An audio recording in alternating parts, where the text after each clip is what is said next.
god, we're live. Whoa, no way. Hello, how's it going? All right, well, today we're doing something a little bit different. So, yo, Tasty Pie. That's the person I was just thinking about.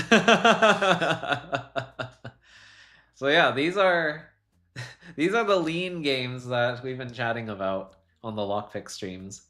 So yeah, there's a site here. It's called the Lean Game Server. It has a repository of learning games for the proof assistant Lean. Proof assistant is code for programming language that has like dependent types and stuff that allow you to like prove theorems. And yeah, there's 1, 2, 3, 4, 5, 6, 7, 8 games here. Oh wow, that's a much higher usage than I usually see. So it looks like there's actually people online using this thing right now. But yeah, there's 8 games here. I'm gonna start with natural number game. So this is the introduction to the Lean programming language. But yeah, you can also see the real anal that Tasty Pie has been talking about. You're on game 7 now? Wait, have you actually done all of these except for these two? That's a lot. Were they really like that fast to go through? Because I thought that you were doing them like in reading order. Like I thought you would be like here. That's crazy. Anyway, yeah, so to start with, we have natural number game. This is the classical introduction to Lean. Yeah, so this is a game about proving things with maths, but using Lean. And yeah, there's a bunch of stuff that they'll say here. An introduction to mathematical proof. In this game, we will build the basic theory of the natural numbers from scratch. Our first goal is to prove that 2 plus 2 equals 4. Next, we'll prove that x plus y plus x. Okay, yeah, pretty simple stuff. And at the end, we'll see if we can prove Fermat's last theorem. We'll do this by solving levels of a computer puzzle game called Lean. Yeah, now they're calling Lean a puzzle game. Crazy. Does this count as a puzzle game? I'm actually so curious. That usage is you? Oh, interesting. Read this. Fine, I will read it. Learning how to use an interactive theorem prover takes time. Yeah, no kidding. Tests show that the people who get the most out of this game are those who read the help texts like this one. That's me! I'm reading it! To start, click on Tutorial World. No, this is a new Lean 4 version of the game, containing several worlds which were not present in the old Lean 3 version. More new worlds such as Strong Induction World, Even/Odd World, and Prime Number World are in development. Oh, so there's more? Oh, wow. Okay. So yeah, we can check out the issues in the GitHub repo if we want to see more about those. But... oh no, he didn't read it! He didn't read it. That's not... this isn't you. You didn't read the thing that said read this. You're the guy who like opens a repo and then sees the readme and then goes like, nah. Don't worry, I used to do that a lot too. Until I got bit one too many times by that. More. Click on the 3 lines on the top right and select Game Info for resources, links, and ways to interact with the Lean community. Oh, okay. So yeah, there's more stuff here too. So I'm going to dive right in a second. Scroll to see how many worlds there are? Sure. That's how many worlds there are here. So yeah, these are our levels. These are our worlds. These are our levels. But before we dive into that, I was going to go over one little thing because I promised I would go over this. So someone came to me with an issue, and that someone is in the chat right now. Guess who? Sorry, I'm kind of exposing you there. But they ran into some issue about something like a string error showing up where they saw, or they Googled this issue and it said something about how like the value was either nil or undefined or something like that, and not a string value. And they were asking me like, how is that possible? What is, well, what does that mean? And I said, oh, it's just a lack of typing.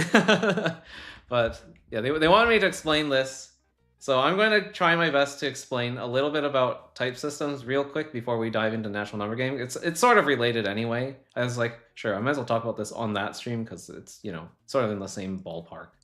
And I don't know when else I'm going to get to explain this. So I'm going to teach you guys a little bit of Rust before we dive into natural number game. So, oops, minor tangent. So yeah, this is Rust. This is the Rust playground. So this is just like a web browser way of just like running or compiling and running Rust programs. So basically in Rust,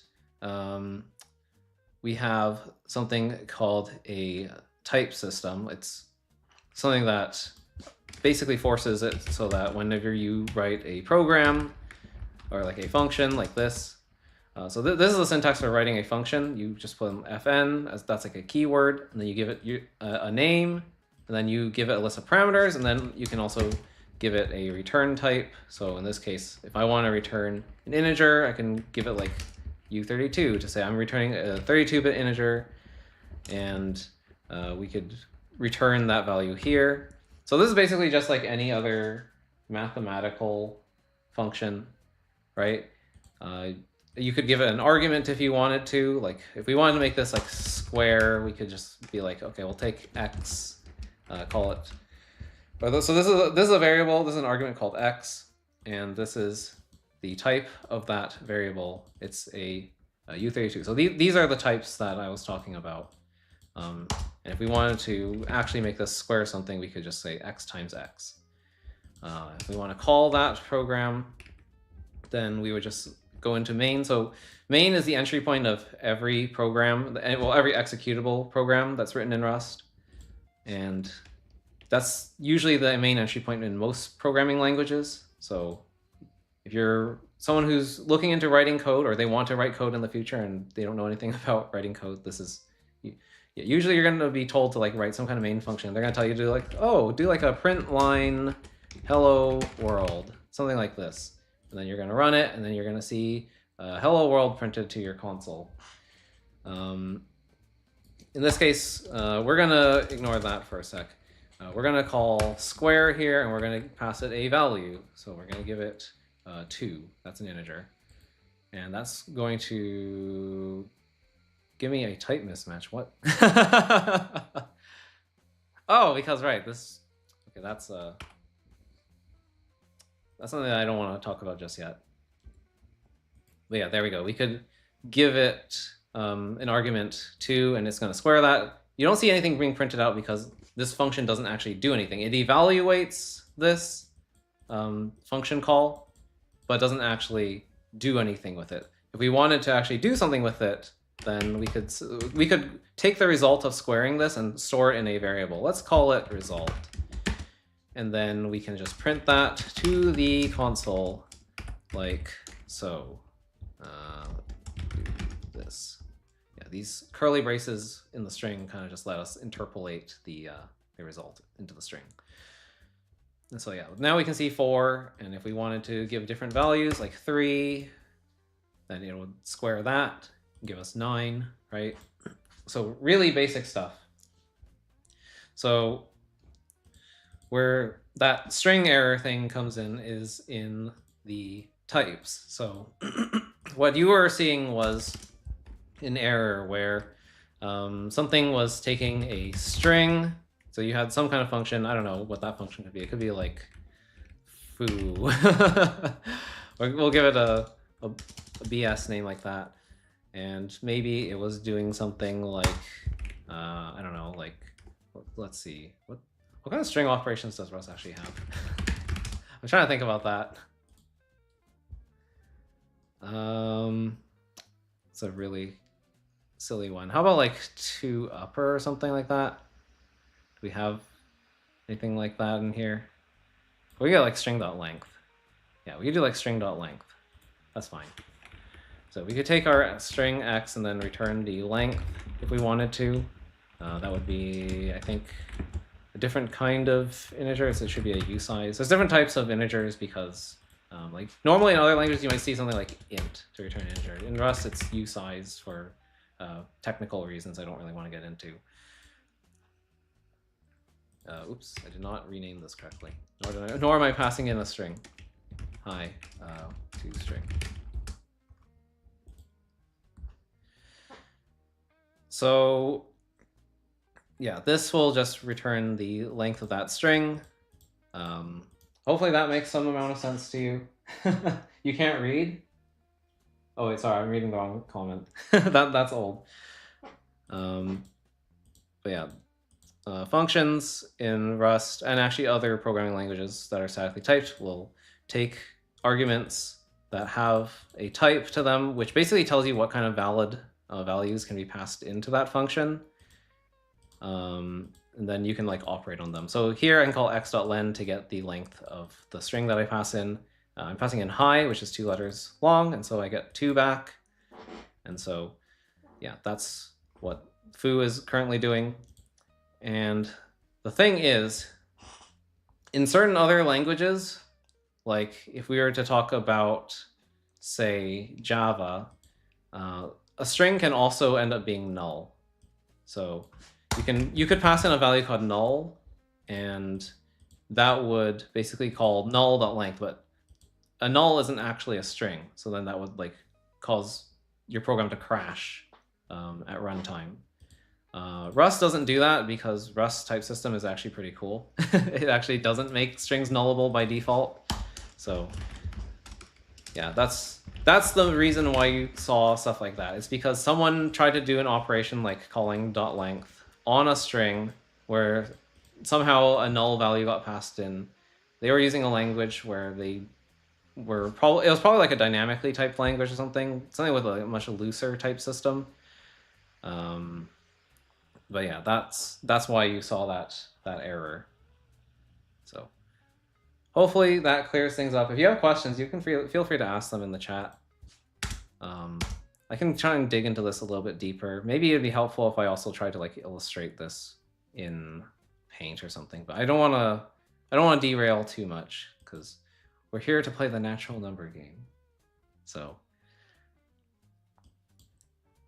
yeah, so here is Tutorial World. Welcome to Tutorial World. In this world, we learn the basics of proving theorems. The boss level of this world is the theorem 2 + 2 = 4. Oh no. You prove theorems by solving puzzles using tools called tactics. The aim is to prove the theorem by applying tactics in the right order. Let's learn some basic tactics. Click on start below to begin your quest. All right, cool. Okay, so we've got reflexivity. Okay, why does it scroll all the way to the bottom like that? Read this first. Each level in this game involves proving a mathematical theorem. The goal will be a statement about numbers. Some numbers in this game have known values. Those numbers have names like 37. Other numbers will be secret. They're called things like x and q. We know x is a number, we just don't know which one. In this first level, we're going to prove the theorem that 37x plus q = 37x plus q. Wait, what? 37x plus q = 37x plus q. Oh, okay, I see. You can see xq colon n in the objects below, which means that x and q are numbers. We solve goals in Lean using tactics, and the first tactic we're going to learn is called REFL, which proves all theorems of the form x = x. Prove that 37x plus q = 37x plus q by executing the REFL tactic. And in order to use the tactic REFL, you can enter it in the text box under the goal and hit execute. Okay, so here's our active goal. Oh, okay, you can actually mouse over stuff. That tells you. So this is our copy of the natural number is called mynat with notation n. Okay. If you want to write the code in a normal editor, there's a button on the top right. Really? Is it this? Oh, fascinating.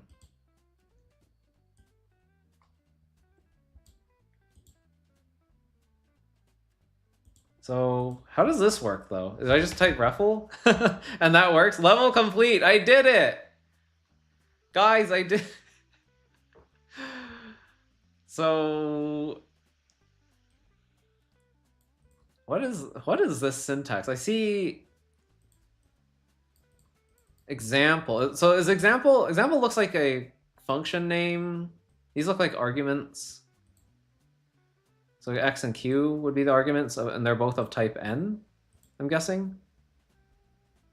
And then the function returns this. I don't know what this is though. What's by? What's colon equals by? That's weird. 37, yeah, times x plus q equals 37 times x plus q. Yeah, this looks like it's something that exists on the type level. Like this is, it reminds me of like propositional equality in Idris. I don't know what this is though. But apparently this is the answer. I guess this is the implementation of that function, of the example function. Yeah, level complete, no goal. So wait, if I... Oh, okay, so if I highlight this, it actually... Modified REFL tactic. REFL closes goals of the form A equals A. Note that this version... that the version for this game is somewhat weaker than the real one. Huh. You won't get to know what those mean via this game. That equality is a type as well. I see. Interesting. Yeah, because it looks like this entire thing would be the type of this function. Like this is a type level equality.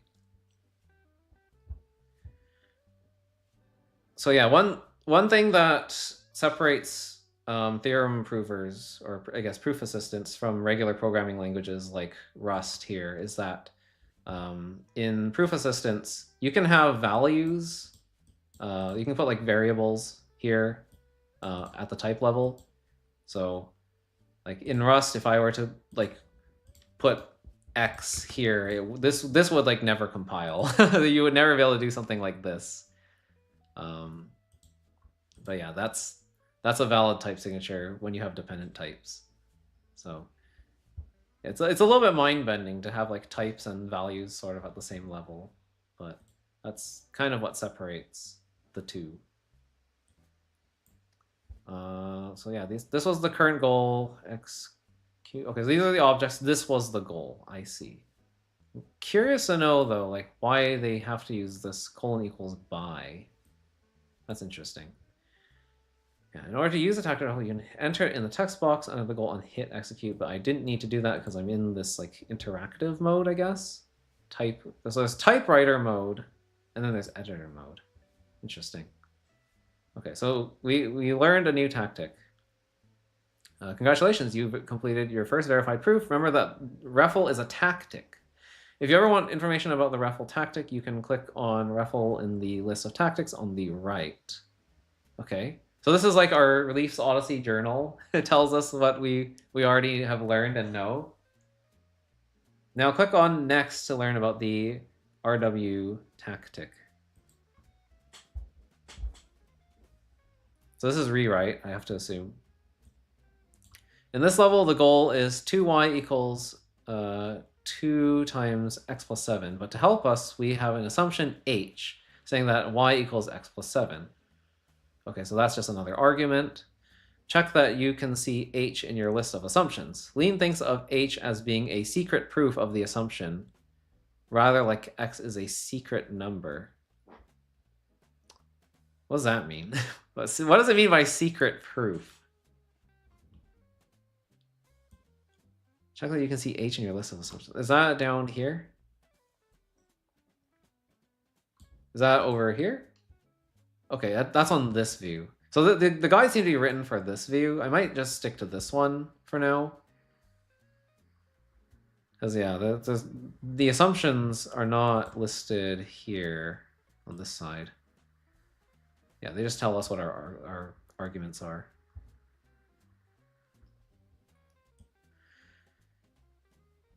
Before we can use REFL, we have to substitute in for y. We do this in Lean by rewriting the goal with h using the RW tactic. First, execute RW brackets h to replace the y with x plus 7. Okay. So let's see. We have 3 arguments. We take x and y. Those are natural numbers. H is this assumption. So it's proof that y equals x plus 7. And then we want to prove 2 times y equals 2 times x plus 7. Okay. But because we know that y is x plus 7, we can substitute x plus 7 into this y. Got it. So RWH. Okay. Can you take from here? Click on show more help if you need a hint.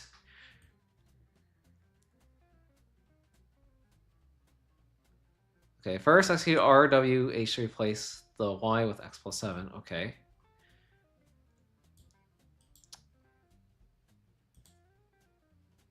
And then what? Do I have to ruffle? Okay, yeah. So it does it in multiple lines. Interesting. So does it work if I do this? No. Because I would treat it like a separate argument, I guess. What does it look like if I do it the other way?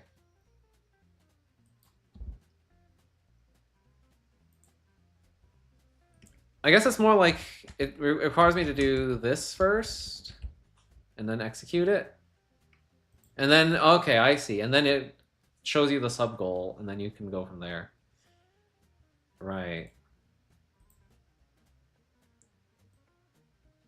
And so here it shows you the new goal after you've done the rewrite. Uh-huh. Why does it say unsolved goals? Line 2, character 0. This one? Okay, weird. Alright, well, we're good. We're good now. You can single line via semicolons. Oh, interesting. Okay. There's no distinction between assumption and objects as far as I know. Yep, that would be correct. This is that the type y equals x plus 7 is itself of type prop. Okay, so that is propositional equality. I see.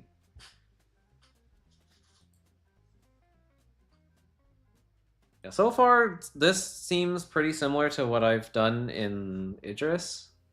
This doesn't seem that different. The birth of a number. Numbers in Lean are defined by 2 rules. 0 is a number. If n is a number, then the successor, suc n, of n is a number.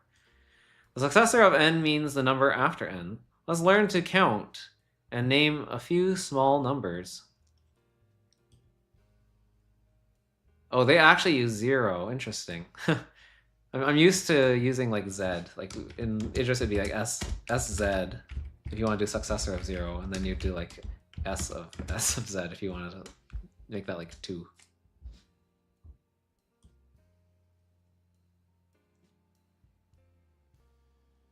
All right. Counting to 4. I can only count to 4. I can only count to 4. 0 is a number, so suc 0 is a number. Let's call this new number 1. Similarly, let's define 2 equals suc 1, 3 equals suc 2, and 4 equals suc 3. Suc 2a. This gives us plenty of numbers to be getting along with. The proof that 2 equals suc 1 is called 2 eq suc 1.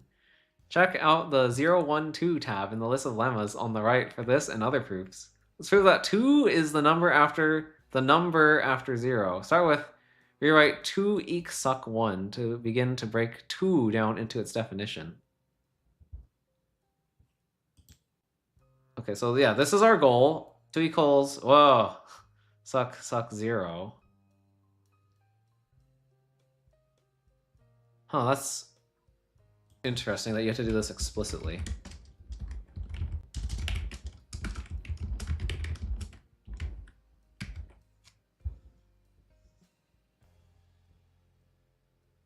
Okay, so that's one. That's only... Where did 2 eq suck 1 come from?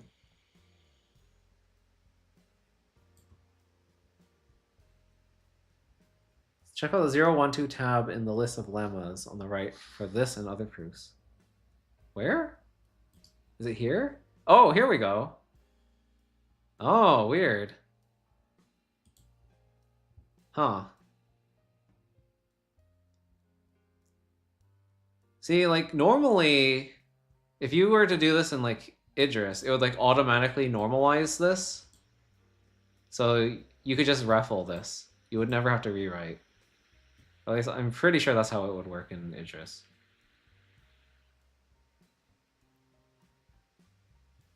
But okay, that lets us write this. What did we exactly rewrite, though? Oh, we rewrote this side of the equality. Okay. So the left side, the 2 turned into suck 1. Now we probably need to rewrite that. 1 equals suck 0. Am I... Alright, and now we can just trivially ruffle that, and now we're good. Okay, cool. Oh, okay. So you can do RW 2 eq suck 1, comma 1 eq suck 0, and then ruffle to solve this all in just 2 lines. What? Ah, that's why I said ruffle's weaker here, so you can't just magic keyword your way through the entire game. Okay, that makes sense. Pedagogical reasons. Understood. That's cool. So you can like code golf your way to a solution here. Well, I can solve it in 1. Eat that. Yeah. See? If H is a proof of x equals y, then rewrite H will turn x's into y's.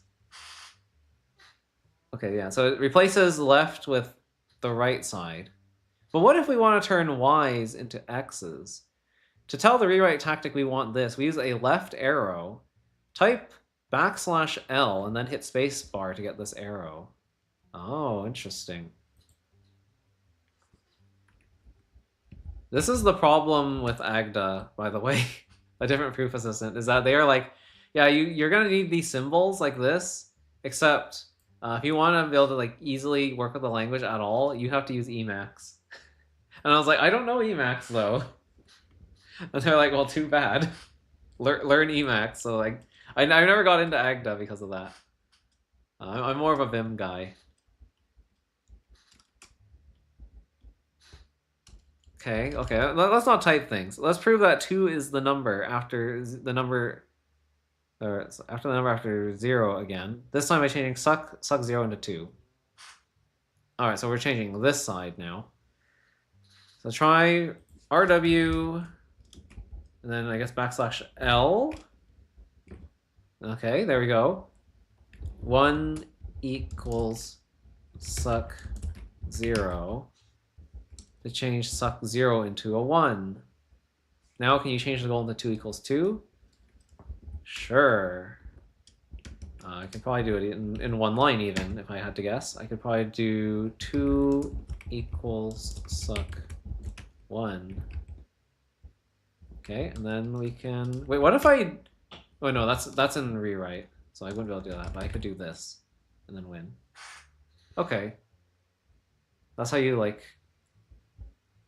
flip that around. So normally when you do rewrites, it takes the right side and replaces the left with it. Got it. Turn x into y. Why did we not just define suck n to be n plus 1? Because we have not even defined addition yet. We'll do that in the next level. Okay. We're adding numbers now.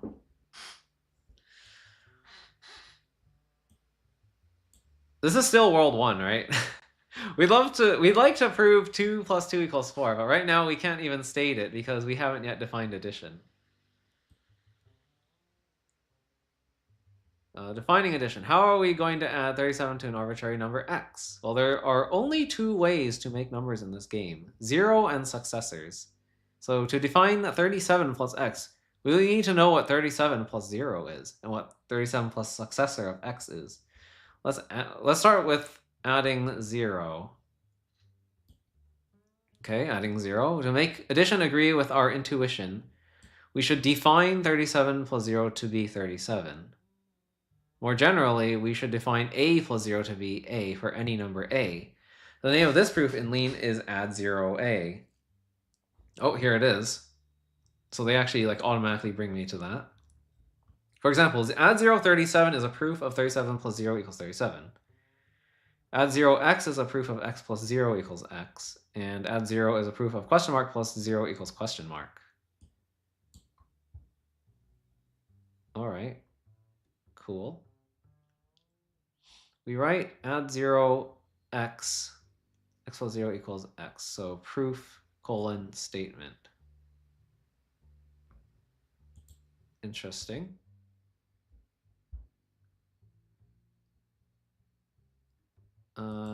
So what do they want me to do?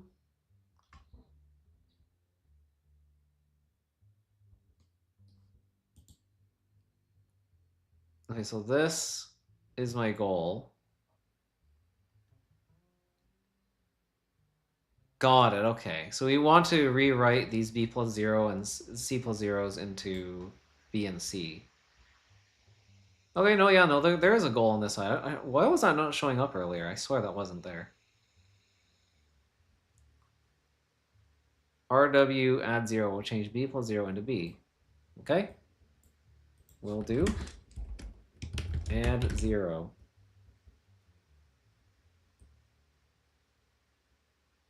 All right. Can I do that again? And rewrite the C as well?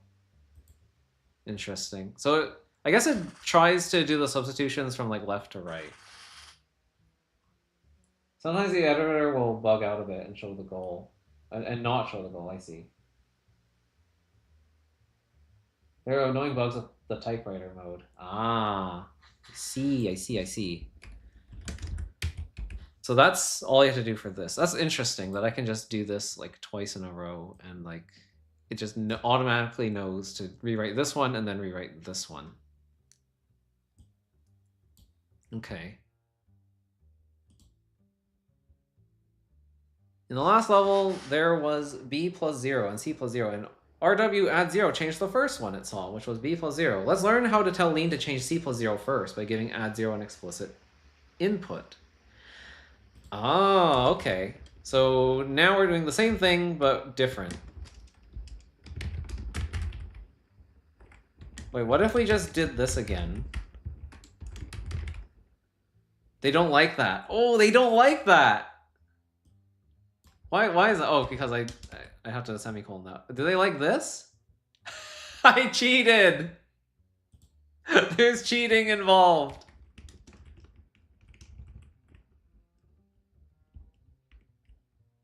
Okay, so yeah, you could do this instead.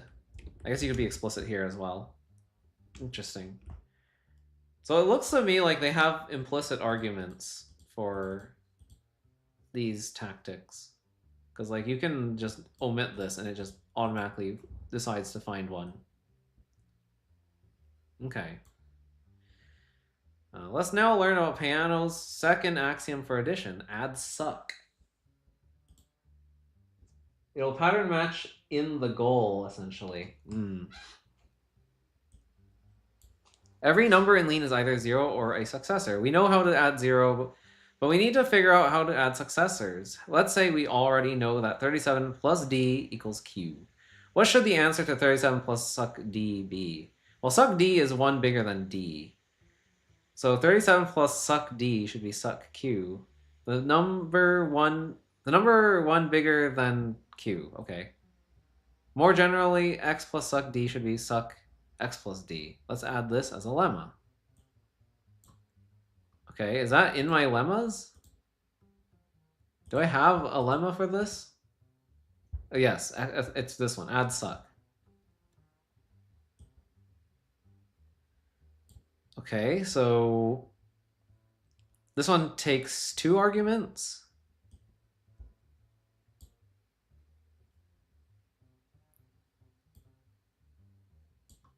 And it says x plus suck d equals successor of x plus d. Okay, I see. So it just kind of like moves the suck to like the outside. Got it.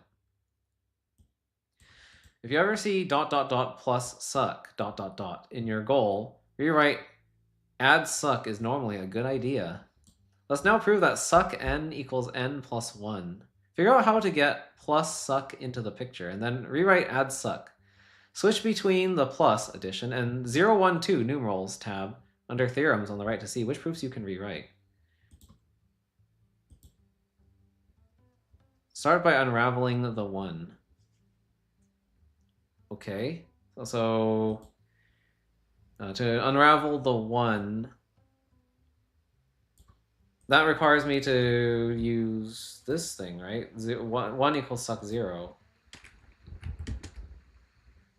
1 eq suck 0. All right. And now we have something in this form. So now, okay. So now we can use add suck. So I can do this. And then we got the suck on the outside. Ah, but now we can do this. Okay, now Raffle, and we're done. Okay, cool. Dramatic music. Are you ready to face the first boss of the game? Hell yeah, let's go. Good luck. One last hint. If h colon x equals y, then rewriting h will change all x's into y's. If you only want to change one of them, say the third one. Then use nth rewrite. Nth rewrite 3h, really? Huh. Okay, that's interesting. So you can like rewrite specific instances. All right, first boss. I think they're gonna they want me to unravel the numbers, right? So I guess I should go. Why does it look like this? 2 colon n plus 2 equals 4. That's so weird. Like that syntactically just looks really wrong. So 2. Oh wait, we have to do rewrite. 2 equals suck 1. Okay, and that rewrites both of those. I think that's what we want, right? And then we can probably just do like 1 equals suck 0 to get both of those. I think we also want to rewrite 4 equals suck 3 into 3 equals suck 2 into what, 2? Okay, yeah, I can just copy and paste these, I think. Like, I think it makes sense to just unravel everything first. So now we have like all the sucks in the world. Everything sucks. Man, this world sucks. So now, so this is a ... plus suck ... which means I can do add suck, or was it? Why is this glowing? I feel like it's trying to tell me something. It's like, please use this one, please.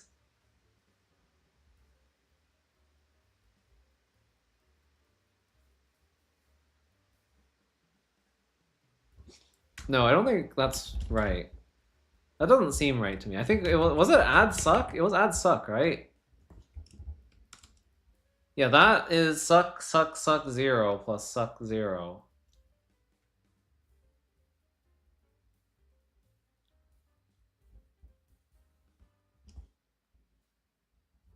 I mean, this is also one of those. So couldn't I also, like, double add suck?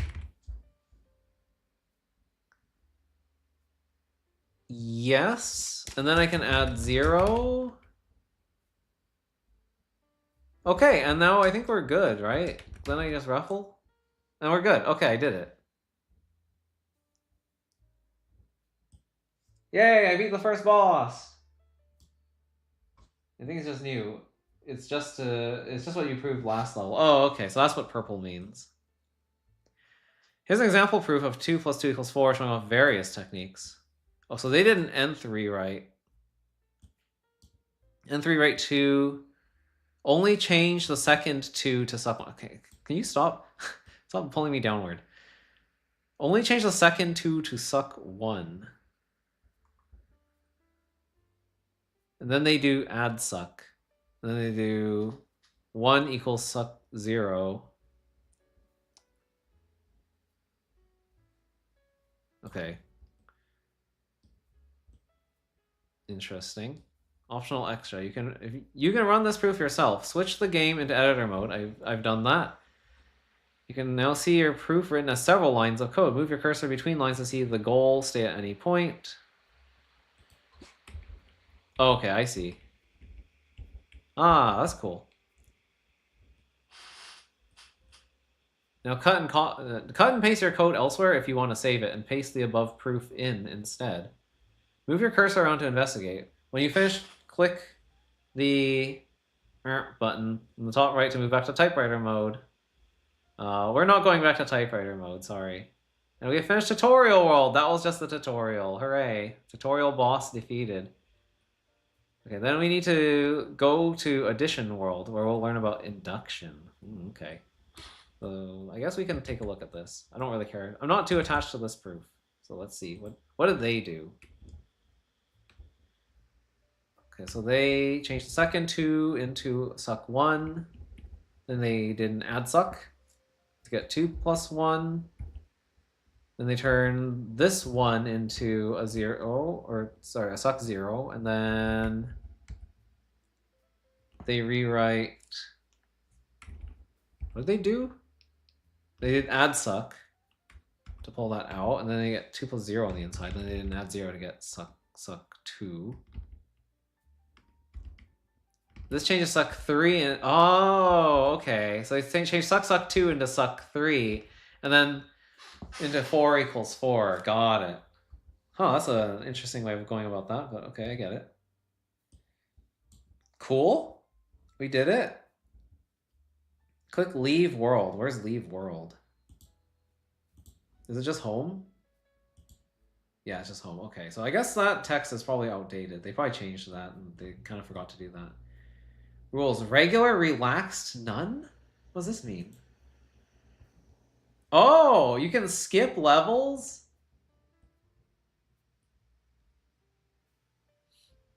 Oh, you unlock simp in a level. Oh no.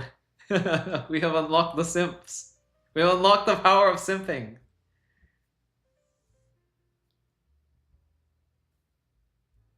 Oh, okay. Okay, so we've got like difficulty settings, sort of. Weird. But alright.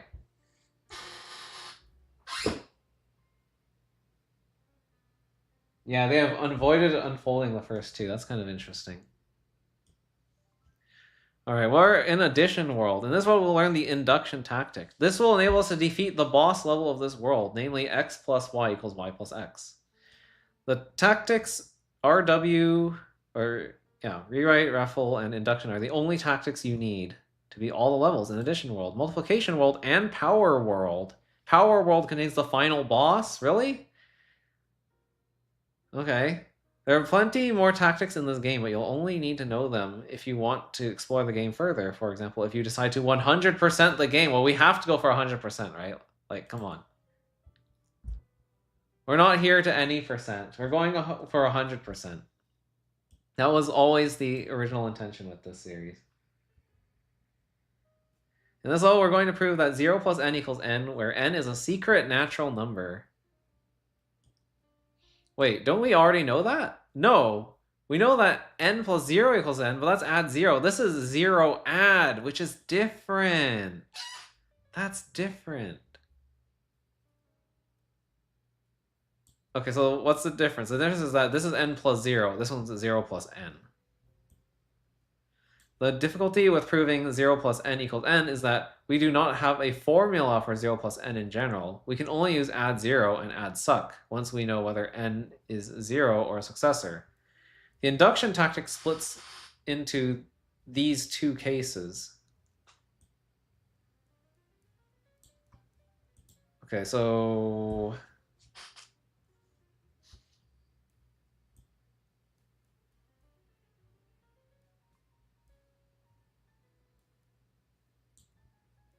Oh, so they don't give us 0 add? They talk about, they imply the existence of 0 add. Oh wait, no, we're proving 0 add. Okay, so we're making 0 add. I see. And then we're gonna add that to our list of things that we can do, probably. Maybe.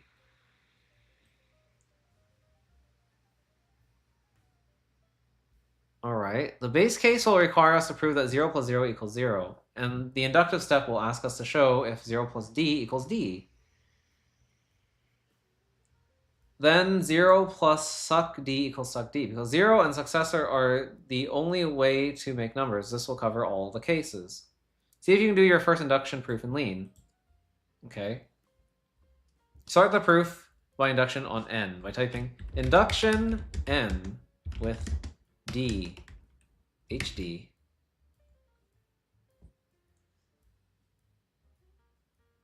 What is hd? Is that just like that's not a keyword? That is something else. Do I get to choose what that is? So we're saying we're going to do induction on n. That's our one argument that we have. With d. What's d?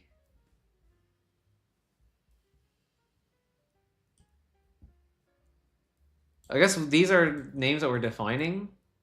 D and HD.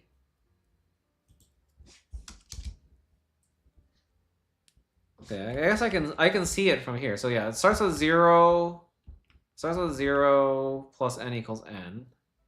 And then we do induction on n with d hd. And then that gives us further goals instead of a current goal. Further goals, okay. Well, and then now we see 0 plus 0 equals 0. So then we can do what? Add 0? Oh wait, we have to rewrite. D and HD are just variable names. They pulled a Baba, putting a finale early. This game is just like Baba as you.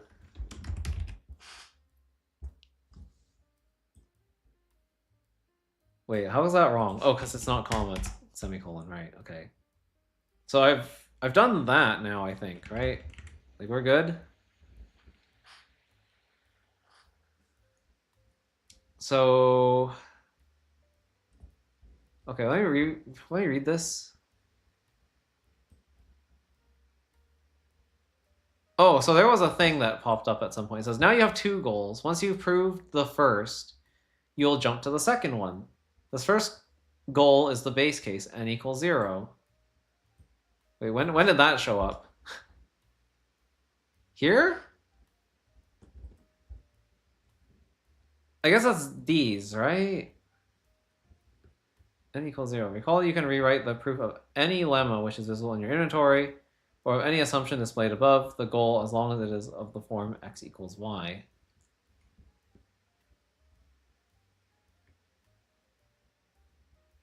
Of any assumption displayed above the goal. Okay. Sure. Now for the second goal. Here we have the induction hypothesis. HD. Okay, 0 plus d equals d. And you need to prove that 0 plus suck d equals suck d. Okay, yeah, this is my new goal. I see.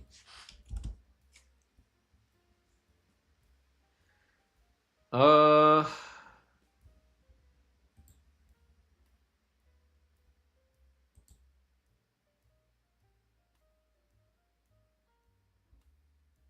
wait.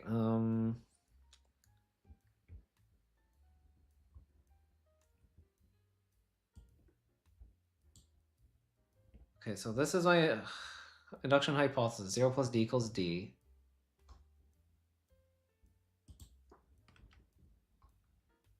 Can I not just do... No.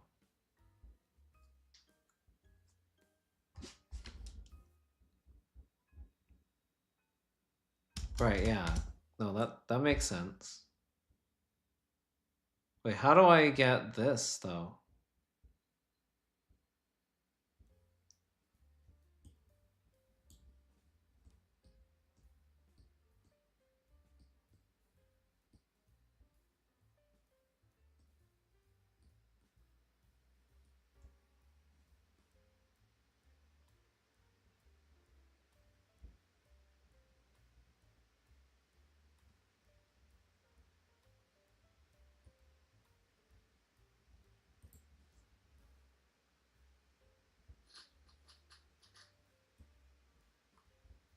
Okay.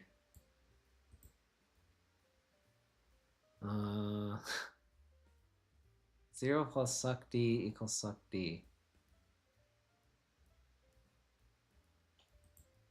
I know I need to do something with my induction hypothesis.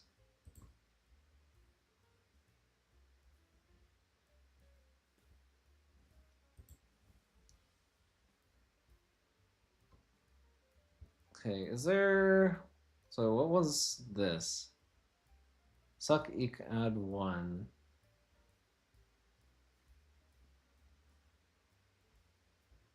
Don't feel like that's necessary here.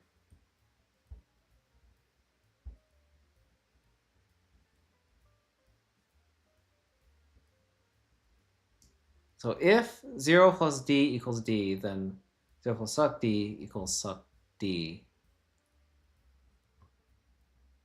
Right, that would make sense. So how do I prove that?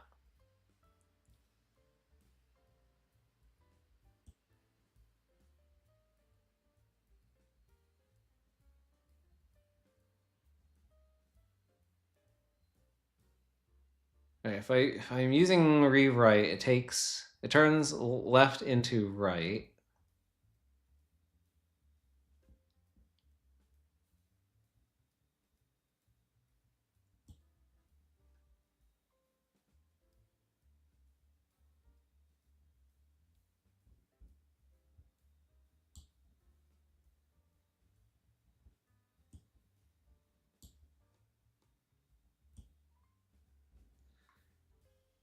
So normally when you use the inductive hypothesis, it's a recursive call.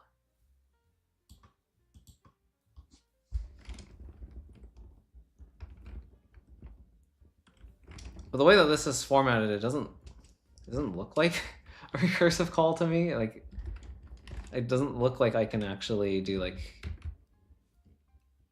HD suck D or something like that. Level completed with warnings, okay.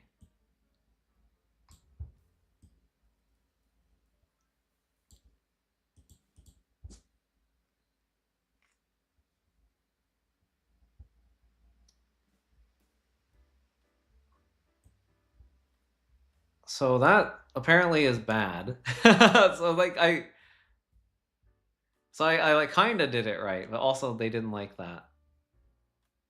Why did they not like that? Am I cheating?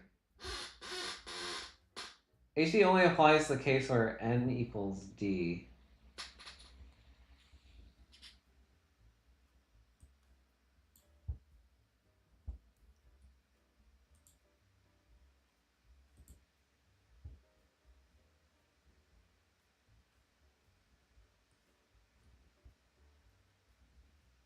What's the warning? Modified induction technique for this game. Declaration uses sorry. What's the problem?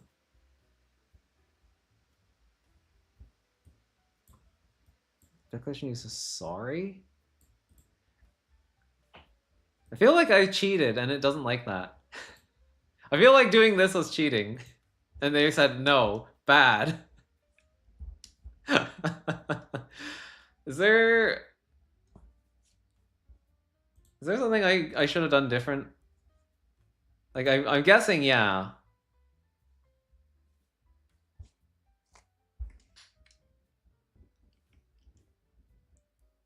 Like I probably shouldn't be writing suck D out like that. But that's for me it made sense.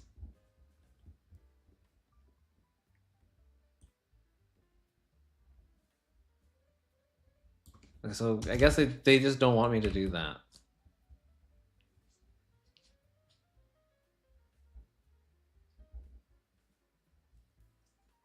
It's a garbage error. You could literally have a syntax error and it can complete with warning. Oh. Yeah, I saw it didn't let me actually complete it. What am I missing?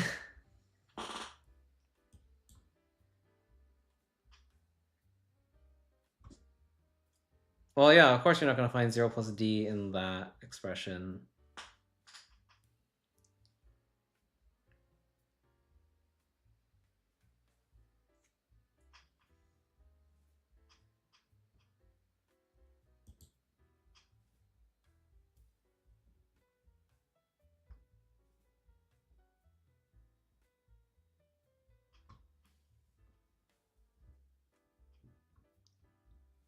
Do I need to use like add 0 or something? Well, I can't because it's the wrong it's the wrong way around.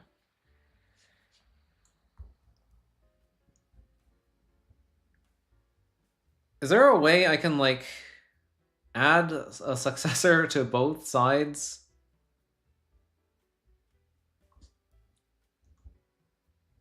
Because all I have is D and HD.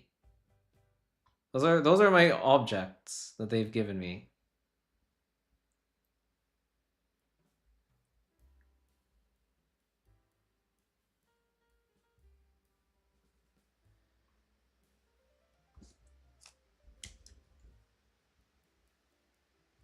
It's not like a general statement on 0 plus n equals n, since that is what you are proving.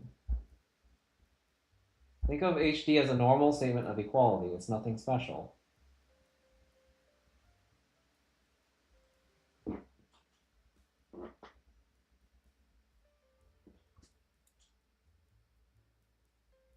So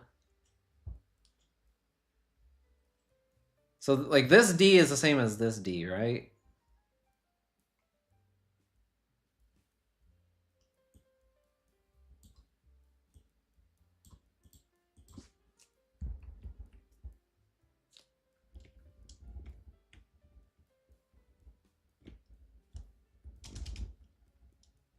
I feel like I have to rewrite though, right? Isn't that all I really have? Because I don't have... I can't like use REFL here.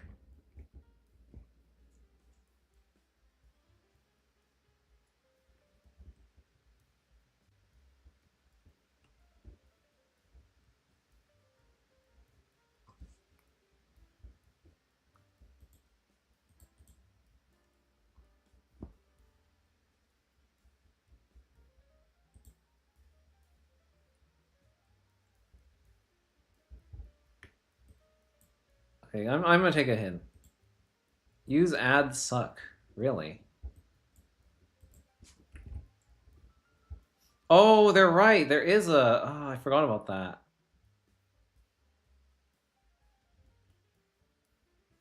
Oh, yeah, it's something plus suck something. Oh, I didn't think about that.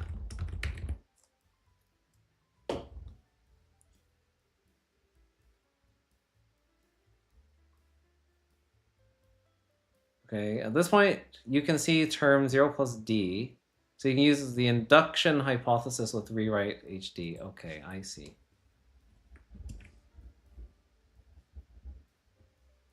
Ah, yeah, because 0 plus d equals d. Right. And so I can replace this guy with just regular d. Got it. And then ruffle. Okay, we're good. Okay. This lemma would have been easy if we had known that x plus y equals y plus x. That theorem is called add com, and it is true, but unfortunately its proof uses both add 0 and 0 add. Let's continue on our journey to add com, the proof of x plus y equals y plus x. Oh no! On the way to add com, a wild suck add appears. Suck add av is the proof that suck a plus b equals suck a plus v for a and b numbers. This result is what's standing in the way of x plus y equals y plus x. Again, we have the problem that we are adding b to things, so we need to use induction to split into the cases where b equals 0 and b is a successor.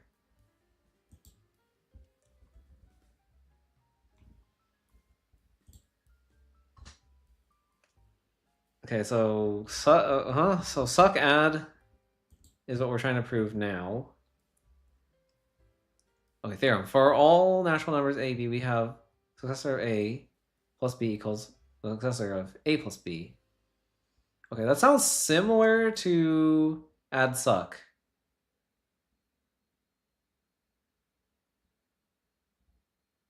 Yeah, isn't that the same thing? Oh no, it's the other way around. I see. Instead of a plus suck b, it's suck a plus b.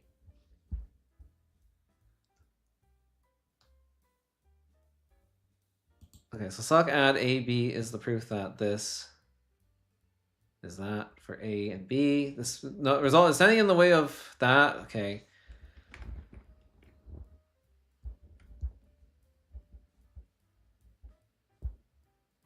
So that means we need to do induction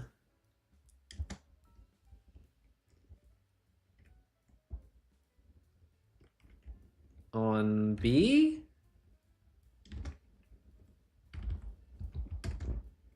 with, what was it? Was it like D and HD, I guess?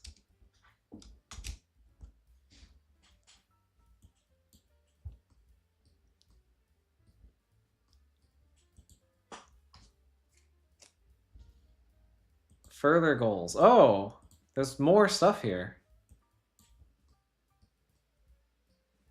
Okay, so these are the things for that. We have to prove the base case first. Okay, so base case is this. So suck a plus 0 equals suck a plus 0. Is this another case where I need to... Well, no, it's not something plus suck something. So this is not add suck. This looks like add 0 though, right? Okay, we're gonna do a rewrite add 0 because that makes sense to me.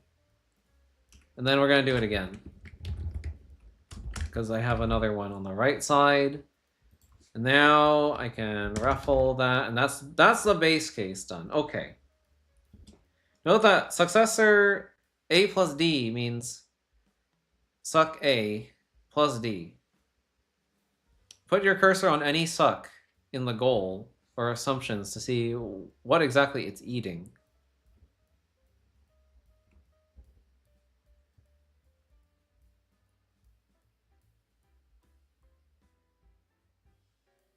Okay, I see. That's what they mean. That's an interesting way of phrasing that. To see what it's eating.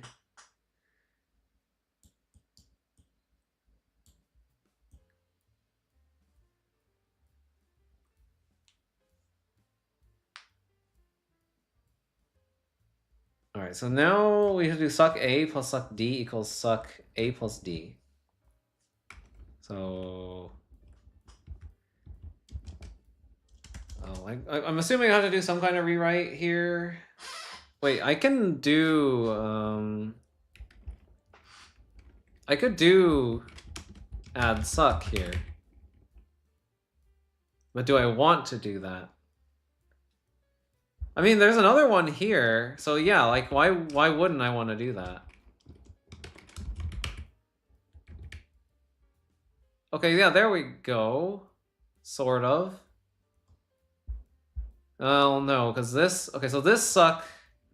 So this suck is applying to this combined, but this one is not combined with that.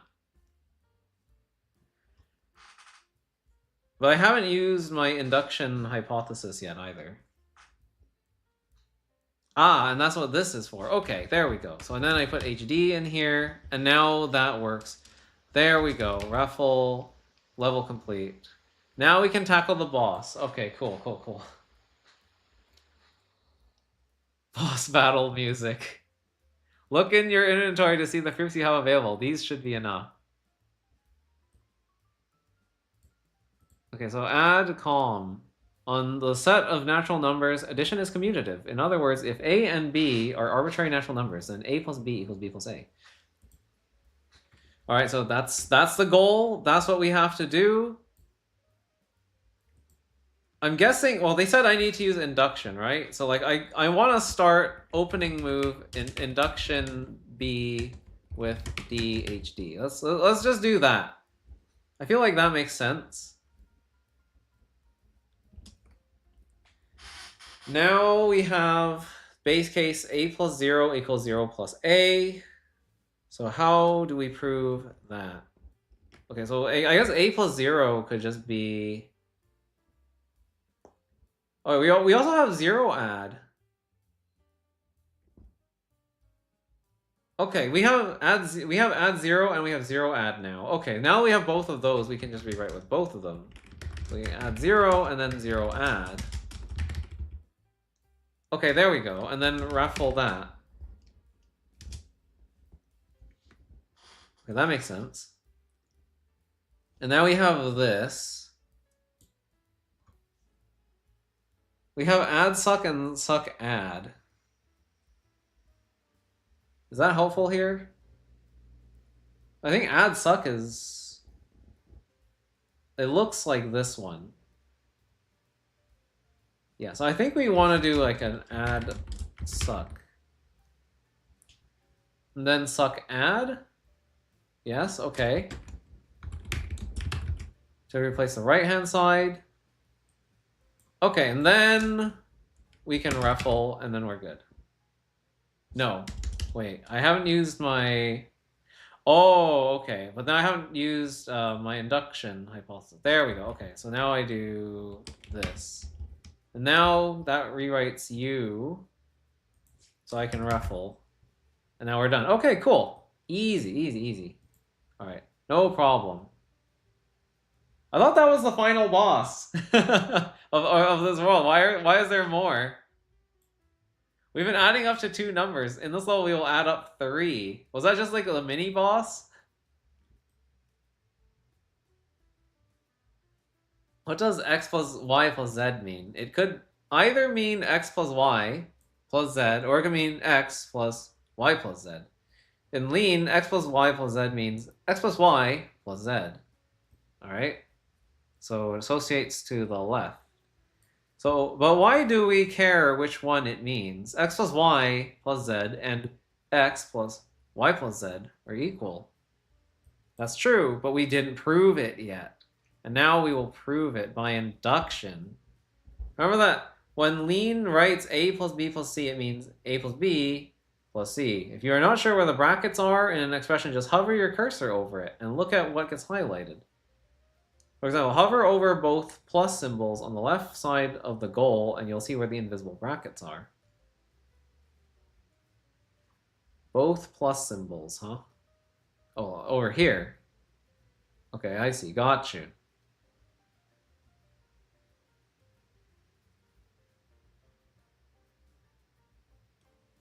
A plus b computes the sum of a and b. The meaning of this notation is type dependent.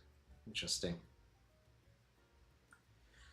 So you want me to prove this by induction? Induction on what? C?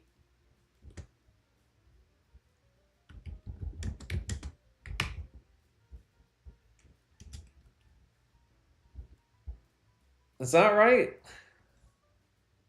I mean, it seems maybe right.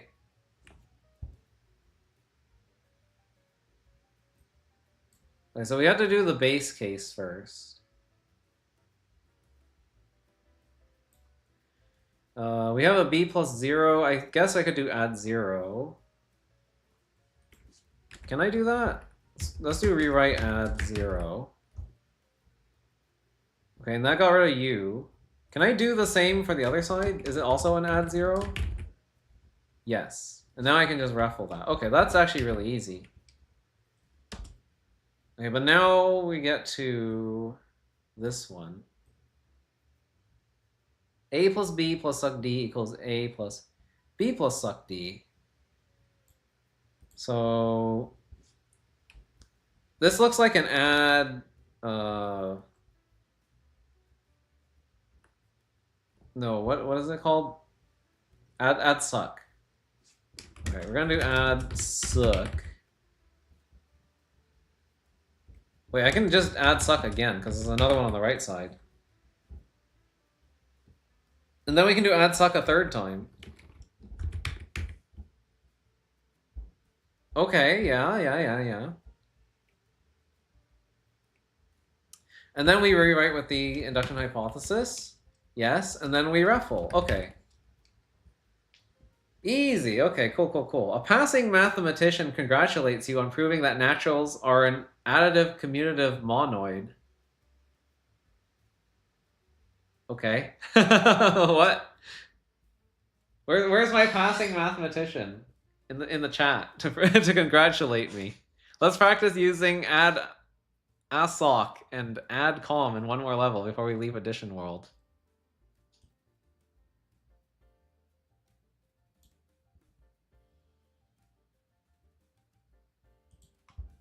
Okay. Oh, apparently I did that.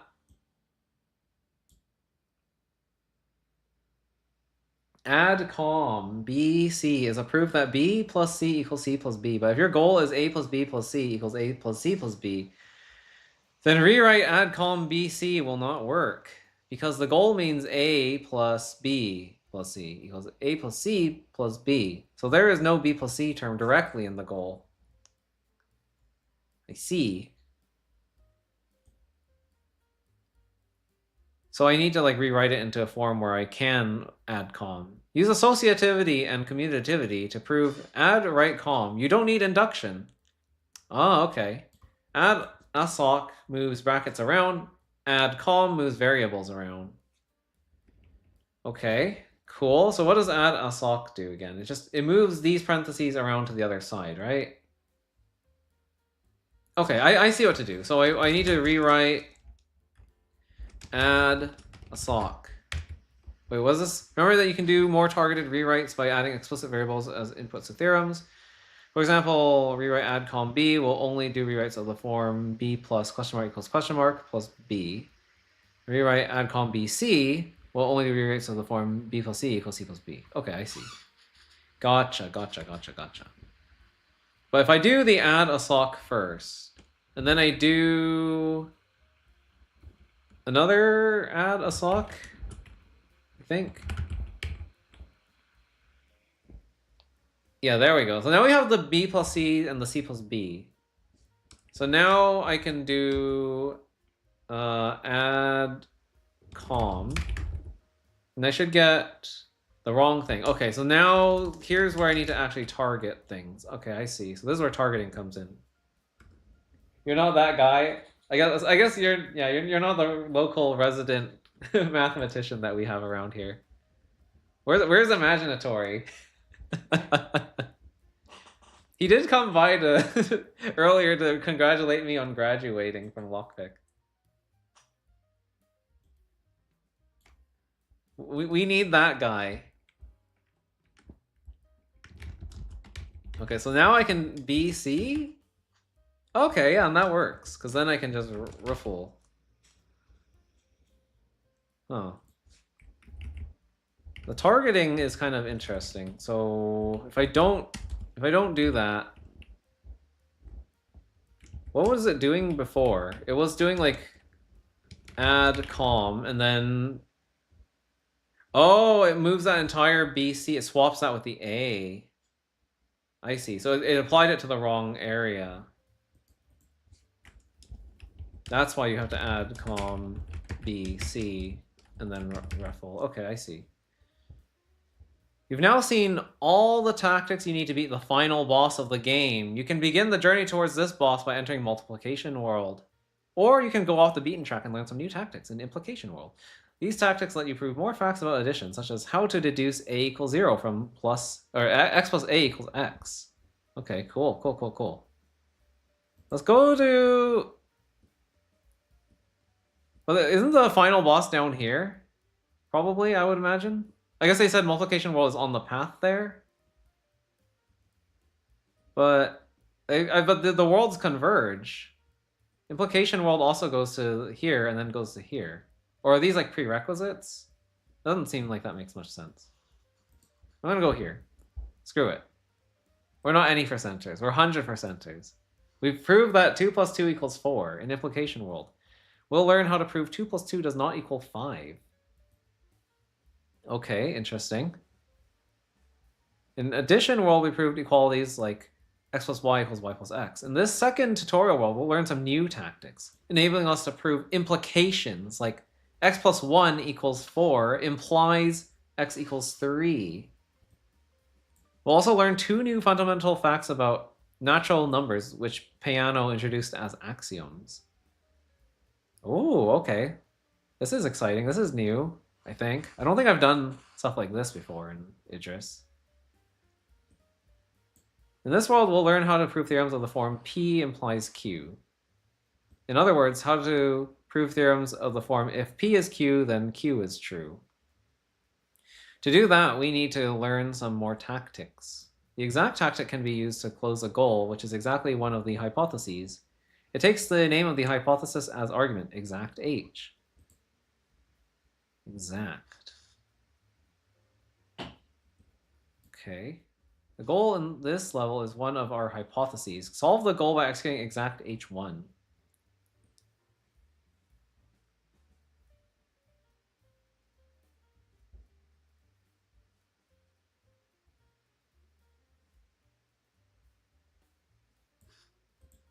Sorry, what is happening here? Assuming x plus y equals 37 and 3x plus z equals 42, we have 3x plus y equals 37.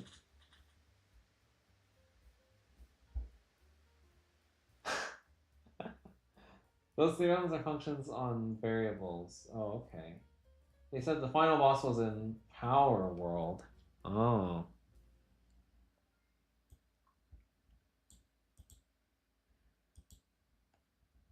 So wait, that means that the final boss, like the super duper final boss, the post game final boss, is probably the one in like Advanced Multiplication World then. Oh boy. So solve the goal by executing exact H1. What? Why? Why would I do that? Okay, so this one is H1. X plus y equals 37. Yes. We have 3x plus z equals 42. Sure. And then we have x plus y equals 37. Wait. Didn't we just say that? Oh, okay, I see. Ah. So you're saying, like, we can just discard this one.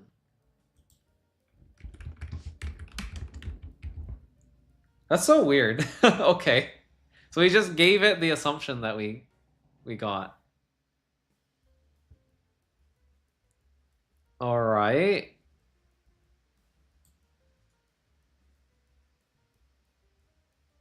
Huh. Sure. Whatever you say. Now, the goal is not exactly a hypothesis. We can sometimes use rewrites to fix things up. We can use rewrite 0 add at h to rewrite h instead of at the goal. Oh, rewrite at h. Interesting. So we have 0 plus x equals 0 plus y plus 2. So we have x equals y plus 2. Okay, yeah, that kind of makes sense.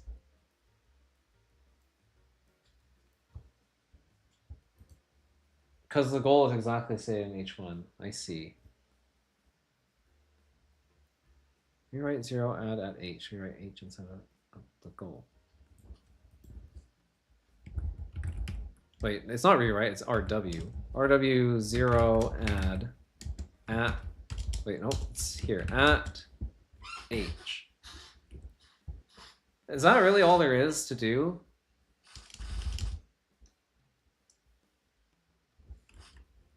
Yeah, that doesn't work. And that's always been our goal. Oh, but we're not. Okay, I see. It doesn't change. This is not changing the goal. Right. This is not changing the goal. This is changing the hypothesis at H. Okay, I see.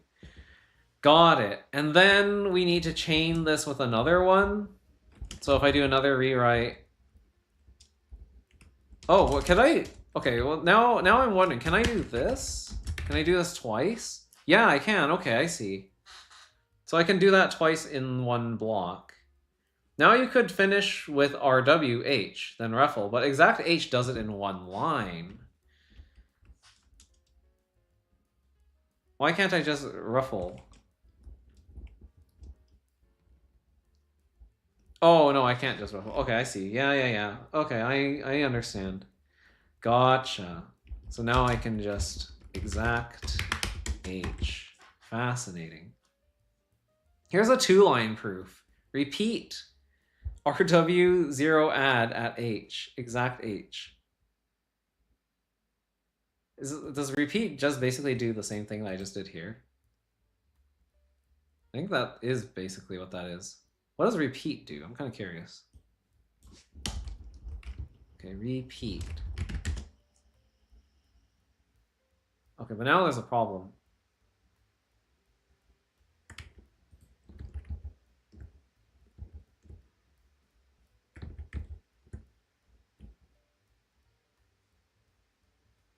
Isn't that what I did? Repeat.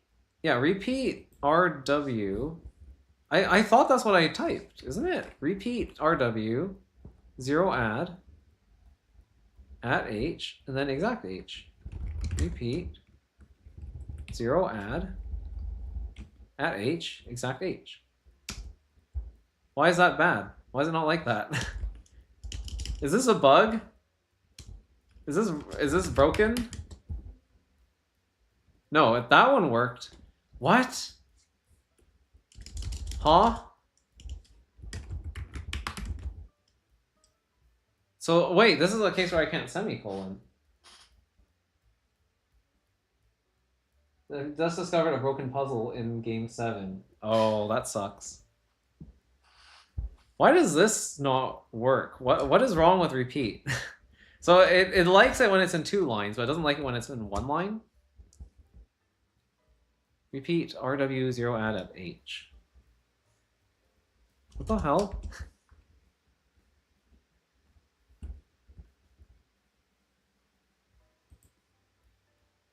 Okay, repeat tack. It repeatedly applies tack, so long as it succeeds. The tactic tack may be a tactic sequence, and if tack fails at any point in its execution, repeat will revert any partial changes that tack made to the tactic state. Oh, is it because repeat is like this? It takes everything afterwards like that? So if I were to do this, and then exact H, is that better? No. If I did this, does it like that better? Okay, yeah, that's how that works. Okay, so I need to limit the scope of the repeat. I think it tries to run the rewrite, then exact H as a repeating sequence. Yeah. So if I parenthesize it, then it likes that better. Got it. Okay. I can do better than 2 lines. In this level, the hypotheses H2. Why does it say hypotheses? Isn't this just one hypothesis? H2 is an implication. It says that if x equals 37, then y equals 42. So this is like a lambda, or like a functional argument. we can use this hypothesis with the apply tactic. Okay, so this is basically just apply a function. Apply h2 to h1.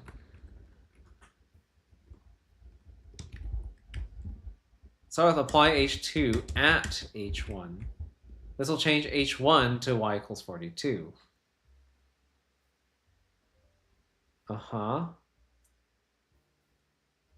Okay. Weird. But I think I understand. Then you can use exact. Okay, so exact h1. Yeah, okay. That seems easy enough. Cool, cool, cool.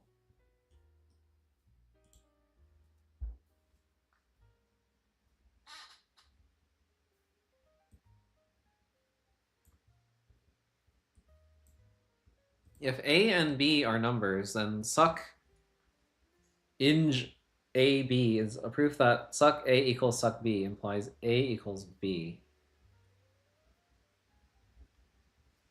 Okay. So click on this theorem in the Piano tab for more information. Suck ing. Oh, I can read more.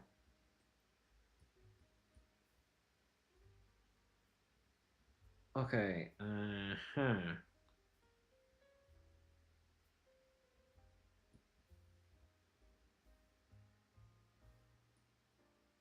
If A and B are numbers, okay, yeah.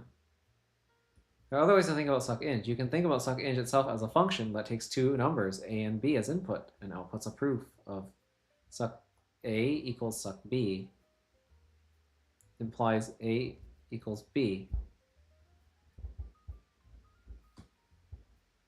Alright. You can think of suck_ing itself as a proof.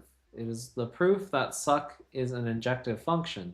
In other words, suck_ing is a proof of for all A, B in the natural numbers, suck A equals suck B implies A equals B. Okay.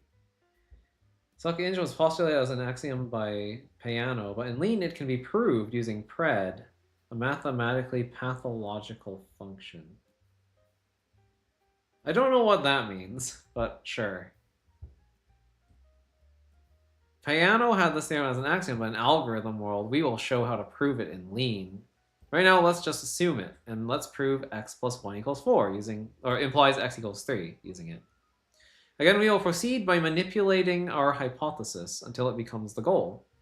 I will walk you through this level. Who's I? Elohim? Is that you, Elohim? I will walk you through this level, my child. Let's first get h into the form suck x equals suck 3, so we can apply suck_ing. First, execute rw for eq suck 3 at h to change the 4 on the right-hand side.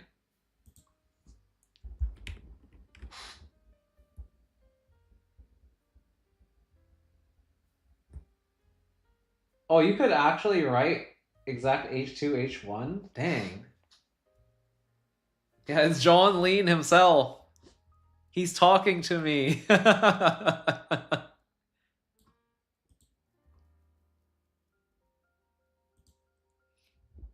Okay. So you want me to do this. For eq suck 3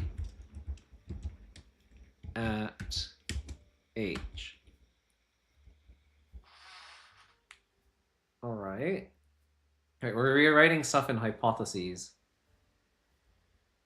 You can put a arrow in front of any theorem provided to RW to rewrite the other way around.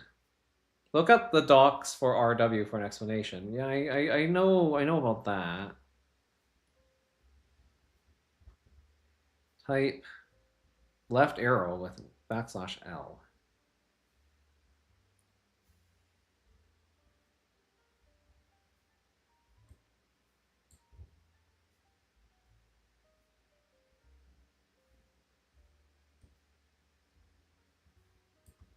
So do you want me to do this?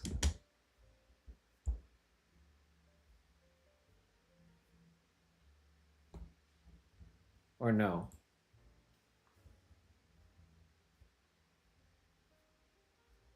So they don't want me to do that. Why are they telling me about this? I feel like it's trying to be helpful, but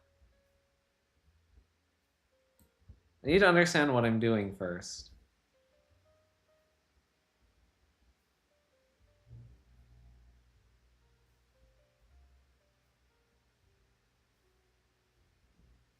Yeah, well, so I did that. I did what you asked. Oh wait, this is new. I didn't see this. Now rewrite suck eke add 1 backwards at h. Okay, I didn't see that.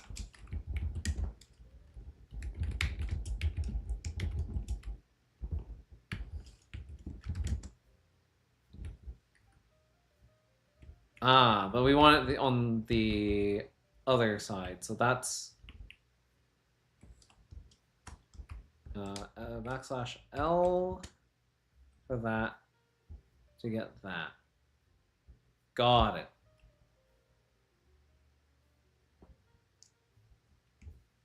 So what happened if I didn't do this? What did it look like? Okay, so this one just complains that I can't do that. Right, but if we wanted to, okay, what am I even applying? Suck eke add 1. What are you again? I can't remember. What do you look like?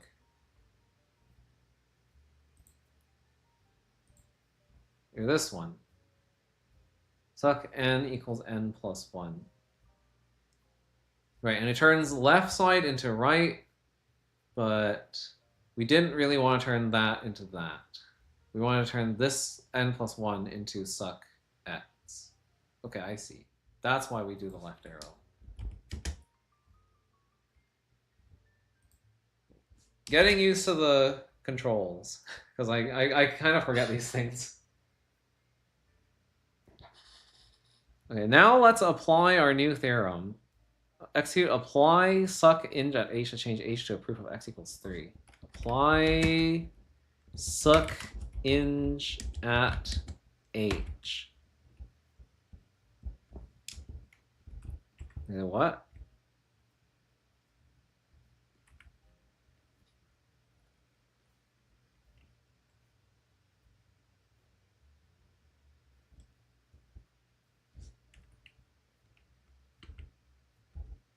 Oh, right. They gave us a new thing, didn't they? Suck ing is this one.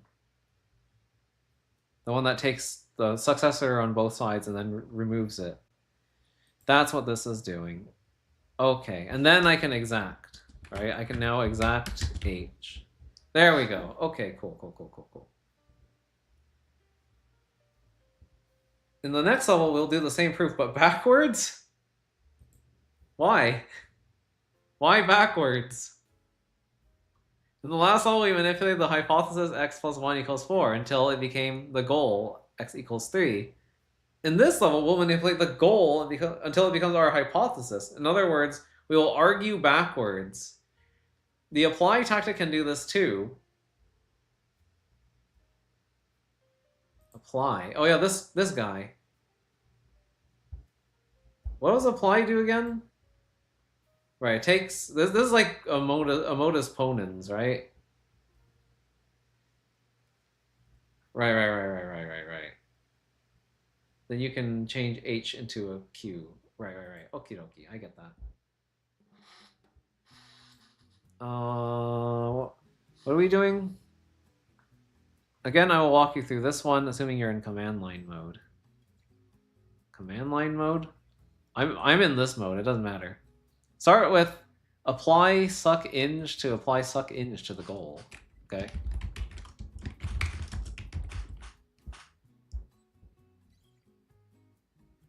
Oh wow, so we're just opening with that. Oh, okay, I see.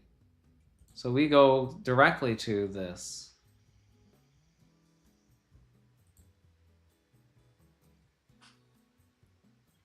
Okay, so apply is actually a tactic, it's not a theorem.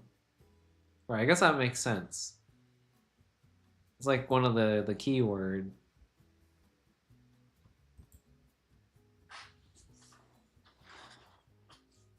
And then we end up with that. Got it.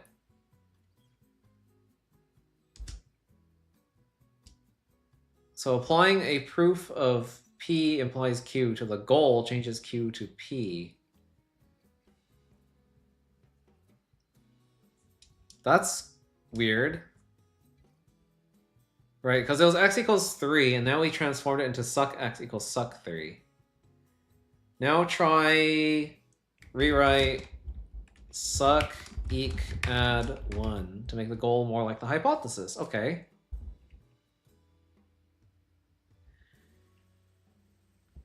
So that turned suck x into x plus 1. Yeah, now that looks similar. And now rewrite 4 equals suck 3 backwards.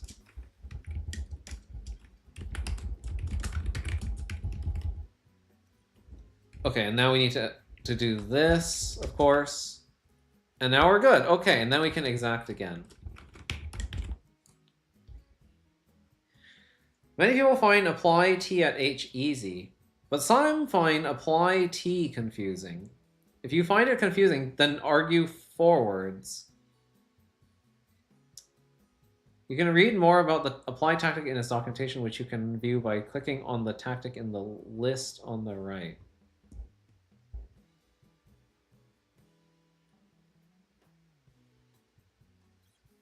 That is kind of weird, yeah, because it like took the what looks like the result of suck ing, and then it like converted it into the input. At least, yeah, that's kind of what it looked like. So in the previous level, I think we did like apply at. But this one does not do apply at. This is just apply. Okay, I see. So that's actually different? That is very confusing.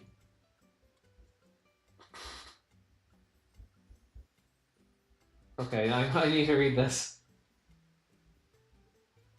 If you have some...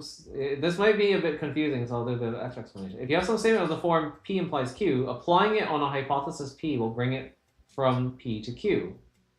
But if the goal is of form Q, it will bring it to P. But so that's the difference between apply at and apply, though, right? Like apply at is the one that brings it from P to Q in the hypothesis. But if it's in the goal, you use regular apply. This makes sense logically, but it is confusing since it is arguing backwards. Basically, by applying P implies Q on goal Q, you're saying, if I can prove P, then I can prove Q. So you've changed your goal to P. Ah, I see. That makes sense. It's just like funny, I want a lockpick. I just need to find the 6 white keys. We have seen how to apply theorems and assumptions of the form P implies Q, but what if our goal is of the form P implies Q? Wait, what? We've seen how to apply theorems and assumptions of the form P implies Q, but what if our goal is the form P implies Q? Okay, oh, I see.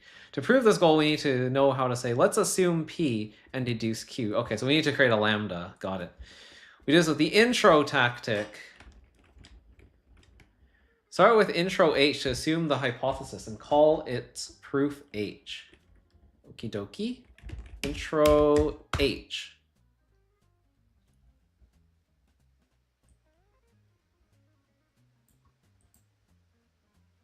So now we have assumed it. Wait, what happened to the goal? Did the goal... Okay, so yeah, that's our goal. X equals 37 implies x equals 37. So then if we intro H... Right, that has to introduce a new variable, because you need an argument for every lambda. Okay, so that's what H is. H is our lambda argument. And now I should be able to just ruffle from here, right? Or no, I should be able to exact. Yeah, there we go. That seems pretty easy. Was there supposed to be more text? Or is that really it? I feel like that was it. It was really easy. Hey, look, we're on 7-Eleven.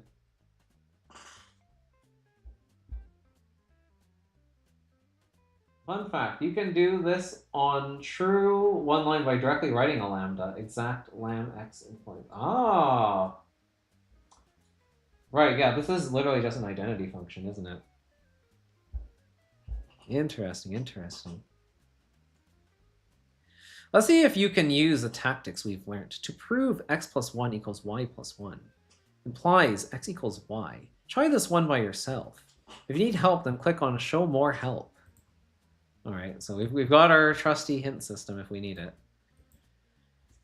So yeah, this is a goal that is in the implication form. So we need to create a lambda, which means I need to do intro. I need to intro and give it a name. H. Why not? Okay, so we've introduced a hypothesis, and it looks like this. And so now I need to... okay. I think I know what to do. So x plus 1 equals y plus 1. We need to rewrite x plus 1 using... How do I turn that into suck x? There was a thing that let me do that. I can't remember what it was, though. Was suck eq add 1? Yeah, suck eq add 1. So if I can rewrite with suck eq add 1,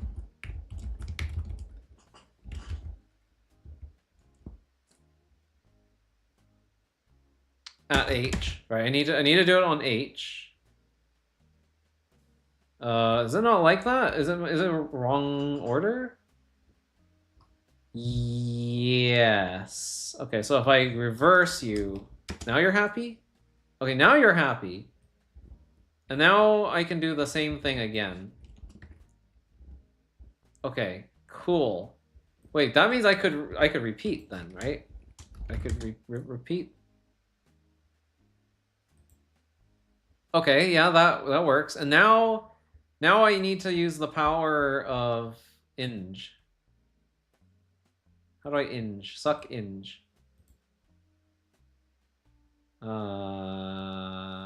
Actually, yeah. Wait, how is it apply? No, this is not using apply because it's just that. Is it rewrite?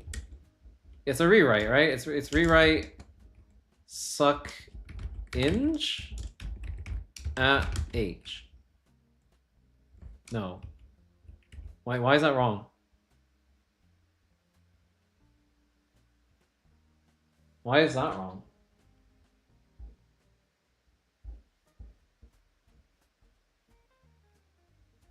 It is apply? What? Why?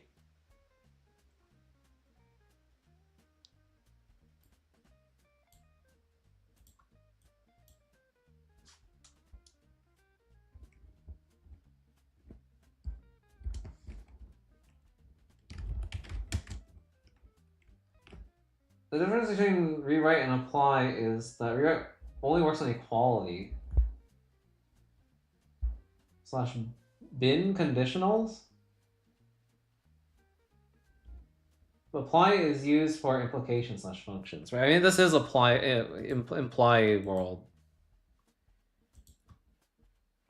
So do I need to rewrite my goal? Like apply suck ing to the goal? And okay, and then I can exact. So I need to work the proof from both sides. And here's a completely backwards proof. Intro h, apply suck ing. Oh, they do a repeat without the reverse. Interesting. What does theirs look like? I mean, it looks kind of similar, but let me see what they did. So they start with the intro h like I did, because yeah, I feel like that's what you kind of have to do. And then they apply suck ing to the goal, yeah. And then they rewrite Oh, they rewrite the goal. I see. They rewrite the goal with this. That makes sense. So they don't have to do the backwards thing. Okay, I see. Interesting. That's crazy. Biconditionals. Oh, okay. Suckinj is an implication slash function. Oh, it did say that, didn't it? It said something about how... Oh yeah, it has arguments, A and B. Okay, I didn't notice that. For some reason, I only saw the last part, but that makes sense, yeah. So suckinj has arguments. I mean, like, these ones also take arguments, though. But yeah, those return propositional equality proof. Okay, that makes sense. Yeah, because the return type is eq. It's an equality. Wait, but this one also takes... This one also returns an equality. It's just that it also takes a proof as well as an argument. It takes the hypothesis, or H. So it takes the arguments A, B, and H.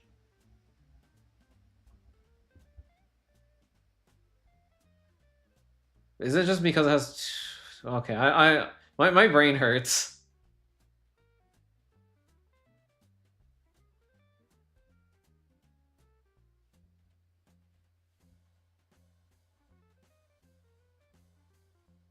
Is it because... So it's because of that extra H. It's because of the extra H.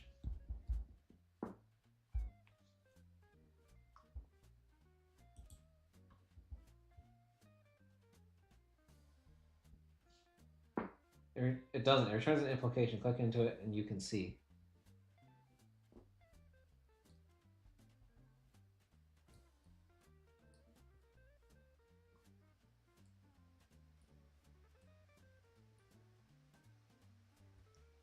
You mean like this? Like it takes these two arguments and then it returns this as an implication?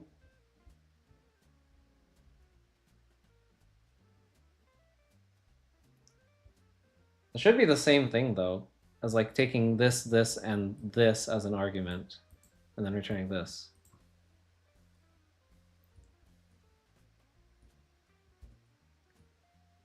I mean, isn't that what currying is? Because like in Haskell, it's like if you have a function of like A, B, C, it's the same thing as going A, B, C.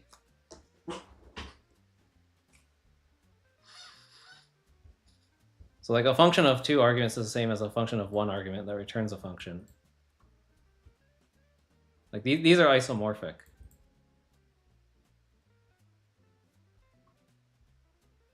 Anyway.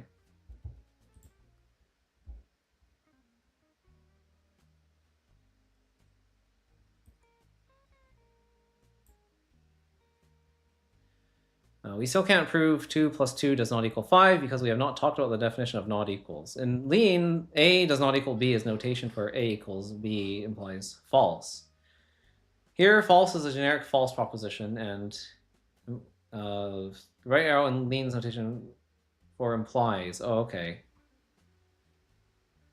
In logic, we learned that true implies false is false, but false implies false is true.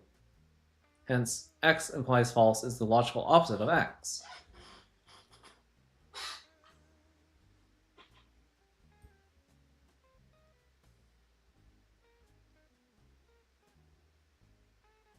So that's not X, is what you're saying.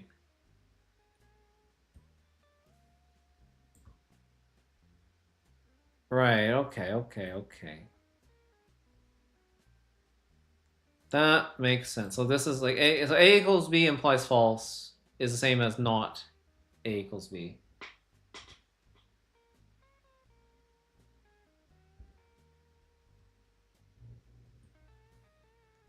Even though A does not equal B does not look like an implication, you should treat it as an implication. The next two levels will show you how.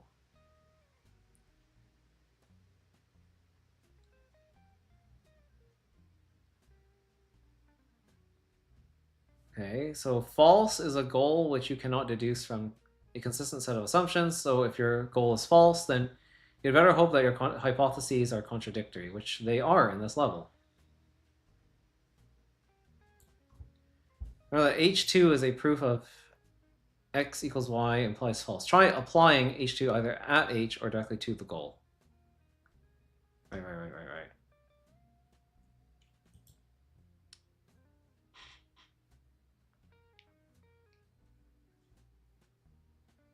So we have H1. Hypothesis 1 is if x equals y and x does not equal y, then we can deduce a contradiction. Okay. So now I just need to apply them, right?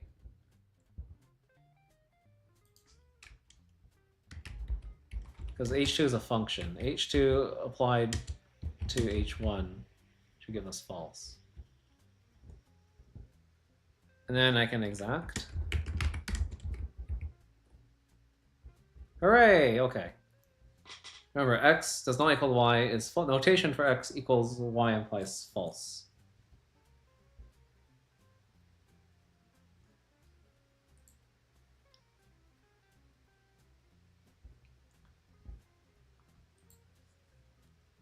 As warm-up for 2 plus 2 does not equal 5, let's prove 0 does not equal 1. To do this, we need to introduce Peano's last axiom. 0 not equal suck n.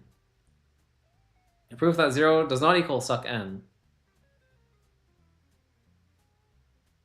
This is one of his axioms? That's crazy.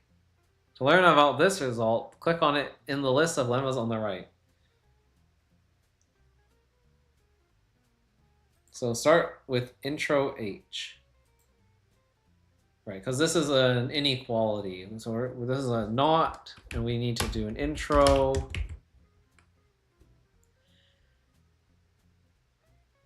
Okay. So we're proving that 0 does not equal to 1, and they gave us this. So this 0 does not equal to successor of A for some A. Is the proof? Okay, yeah, okay. A does not equal B is defined to mean A equals B implies false. Hence 0 not equal suck n is really a proof of 0 equals suck n implies false. Here, false is a generic false statement. This means that you can apply 0 any suck at H if H is a proof of 0 equals suck n. So change 1 to suck 0 in H. Okay.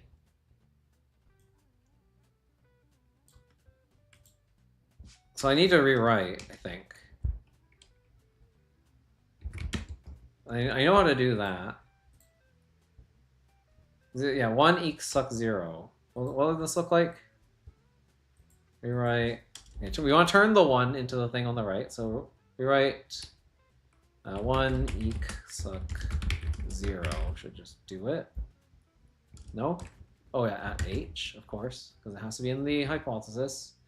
Now you can apply 0 any suck at H. Okay. Apply 0 and oh, wait, is that right? Yeah, no, that is right. At H. And then we get false. Okay, and then we can do exact H.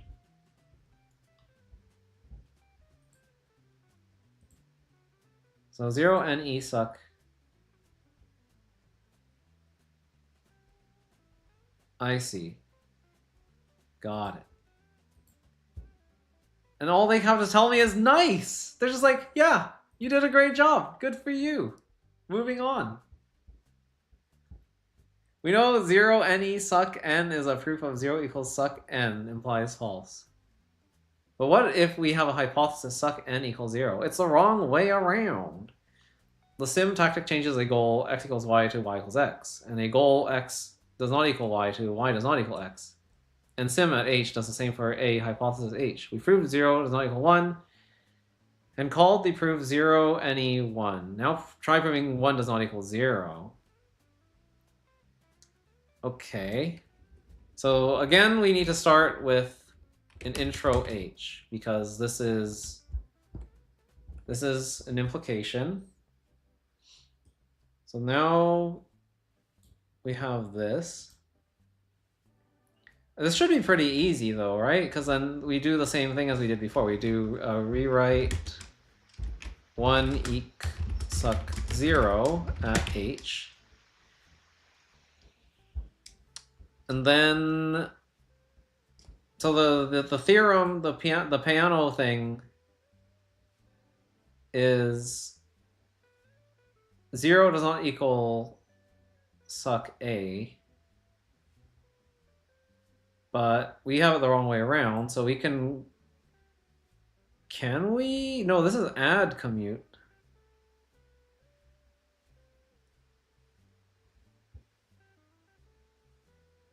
Oh, now they introduce the sim tactic. Okay, I see. So now if I go sim at h, then I can do apply. Is it apply? What is it called? 0 any suck at h. There we go. Wonder what sorry is. I keep seeing sorry show up. And then this is exact h. Okay, cool. What do you think of this two-liner? Sim exact 0 any 1. Exact doesn't just take hypotheses, it will eat any proof which exists in the system. Wait, for real?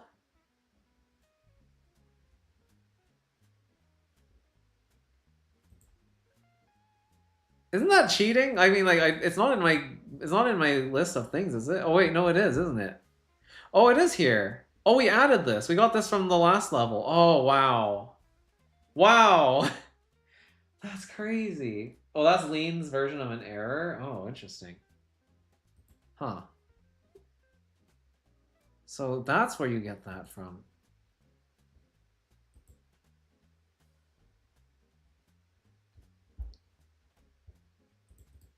Okay, so now we add, okay, yeah, when I see purple, I have a new tool in my tool belt. So 2 plus 2 does not equal 5 is boring to prove in full, given only the tools we have currently. To make it a bit less painful, I have unfolded all of the numerals for you. Okay.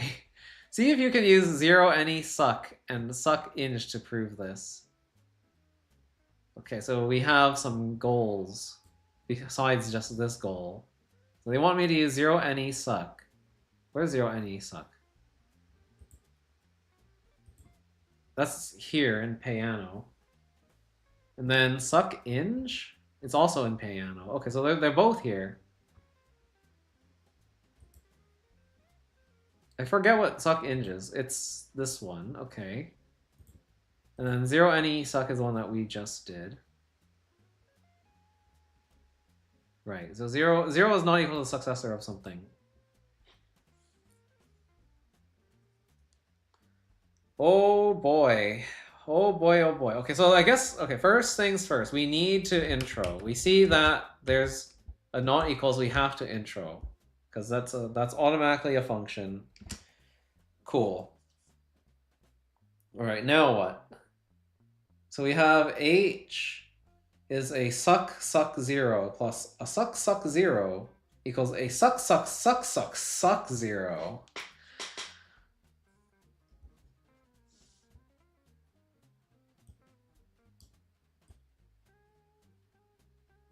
So they want me to use 0 ne suck for this?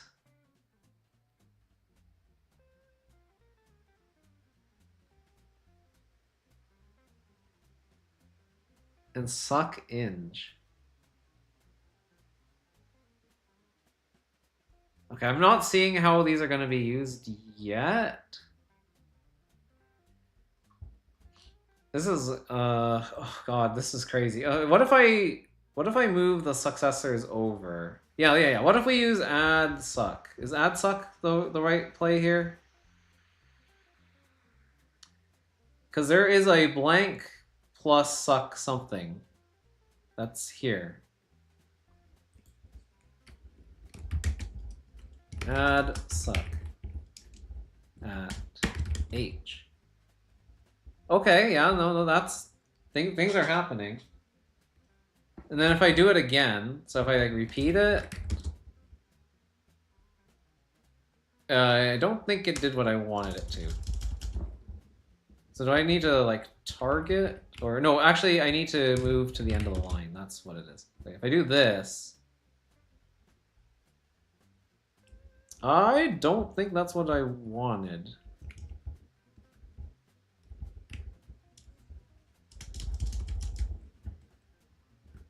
If I do.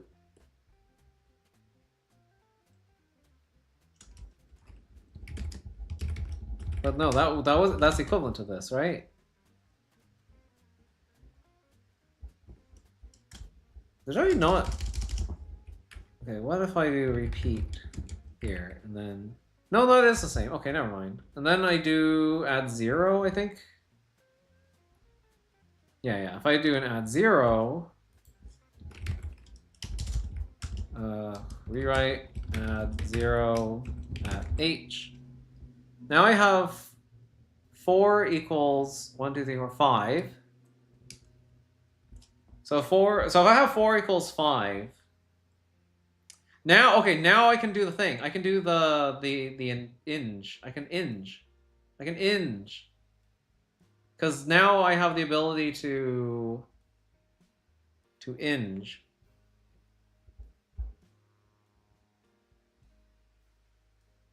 Right, and to do that, I need to apply suck inge at h. But I need to do it repeatedly. So let's just do that. Like this. There we go. Okay. And then I can 0 any suck. Yeah, here we go. Is this also a function? This is also a function, isn't it? So I think I need to apply that one too.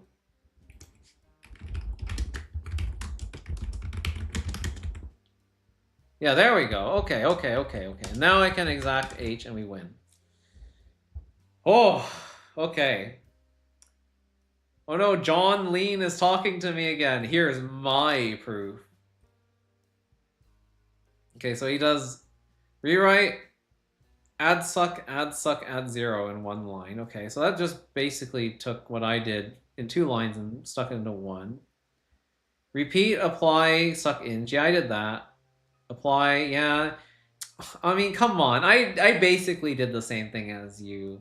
You saved like 1 line over me. Like, you don't have to brag, you know. Like, I was basically there anyway.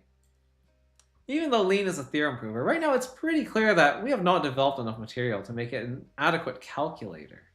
In algorithm world, a more computer science-y world, we will develop machinery which makes questions like this much easier, and goals like 20 plus 20 does not equal 41 feasible. Alternatively, you can do more mathematics in advanced addition world, where we prove the lemmas needed to get a working theory of inequalities. Click leave world and decide your route. Choose your route. All right. I don't know if I have enough time to get through algorithm world today. I can start on it though. We have like a little under an hour left to go. All right. Proofs like 2 plus 2 equals 4 and A plus B plus C plus D plus E equals E plus D plus C plus B plus A are very tedious to do by hand. Yeah, okay. In algorithm world, we learn how to get the computer to do them for us. Okay.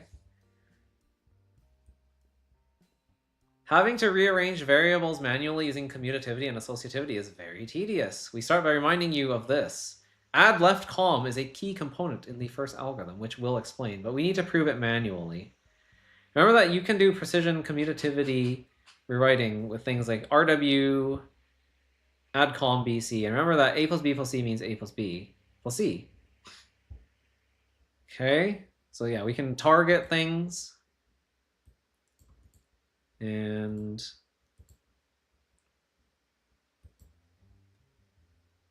add left column is a key component in the first algorithm, which we'll explain, but we need to prove it manually. Okay. So you're asking me to just start proving stuff now, huh? Like just do it. They're like, you're go do it, do it. A plus B plus C equals B plus A plus C.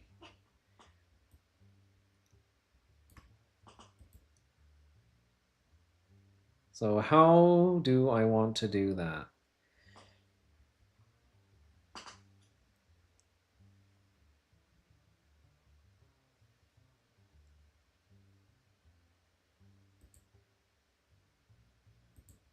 I don't really have. Is there a thing I have to move the parentheses around? I thought I did. I feel like there was a thing that lets me do that. But it wouldn't be one of these, right? No. Also, wow, I have so much stuff I haven't unlocked yet. Yeah, where how do I swap the order though? I guess I can't do that. That's what I'm unlocking here. Oh. Do I need to do this by induction again?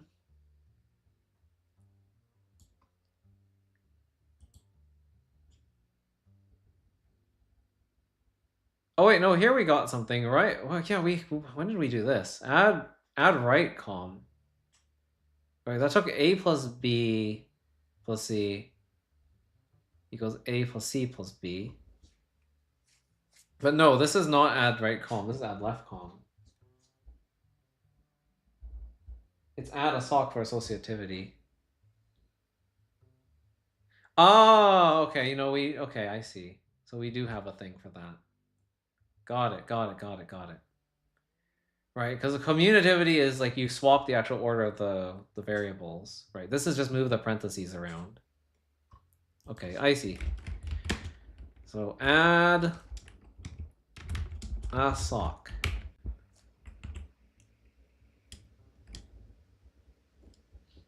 Why do you not like this? Oh, because it's the wrong way around. I think I can do this though. Or no, it's telling me I need to. Wait, what?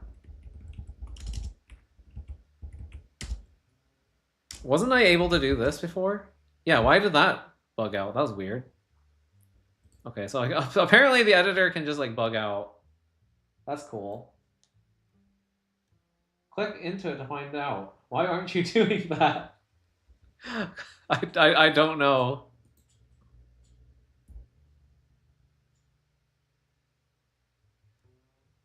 A plus B plus C print says A plus B plus C. Yeah, okay. I know.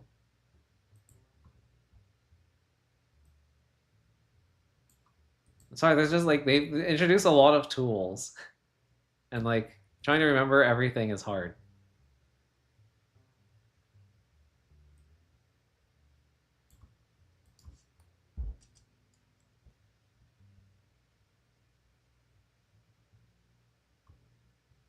So now what?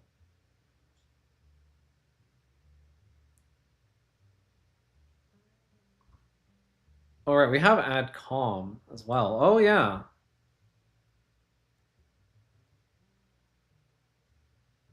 So that takes A plus B and turns it into. Wait, what's going on? Okay, no, I still have music. It's just like it's really quiet.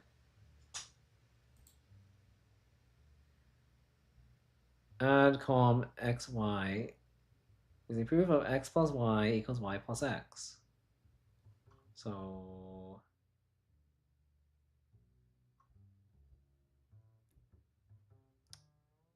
okay, so now I need to do add com AB. What if I just did this? Would it just go? No, it wouldn't. So if I do this, now I have B plus A plus C. Now if I want, I can do another add a sock. There we go. Yeah, that's good enough. And then I can ruffle. Yay! Okay, easy.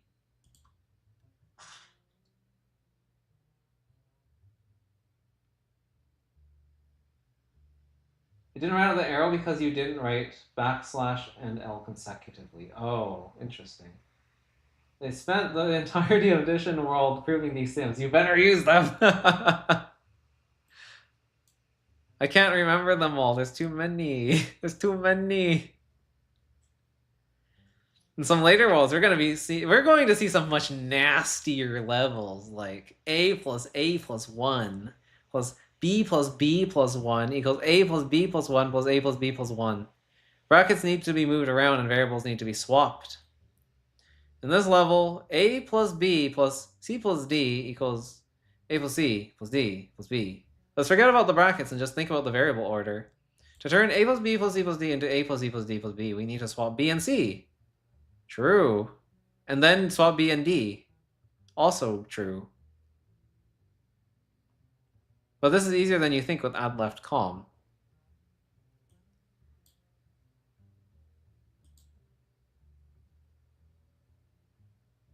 So we gain the add left com from this world. So like, if I don't do this world, do I just not unlock this power and then I just don't have that tool for later when I have to do the nastier levels? So I guess that's your incentive to not skip worlds, because then you don't unlock tools like this. Start with repeat RW, add a sock to push all the brackets to the right. Okay, sure. Add asOc. Okay, so now all the brackets are to the right.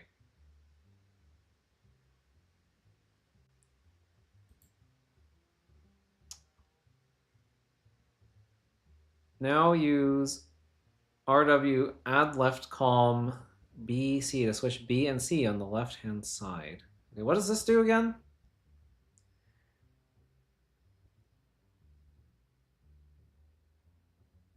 All right, it takes this guy and swaps the B and the A, even though the parentheses are on the B and the C. Right. So we rewrite add left com B C.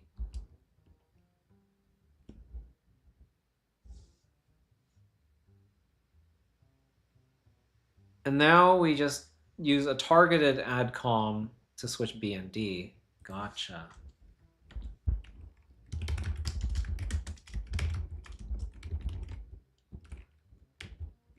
Oops, is it B and D like this? Yes. But I could also do D and B, right? Because then I'd do it on the other side. Yeah, I could do both. And then that should be enough to just raffle. There we go.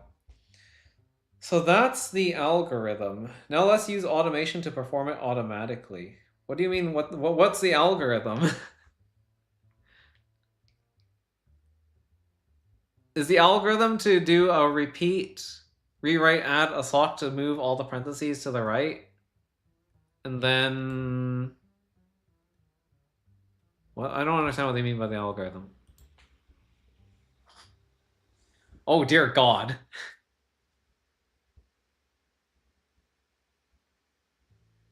Lean simplifier, simp, is RW on steroids. Oh, we're simping now, I see.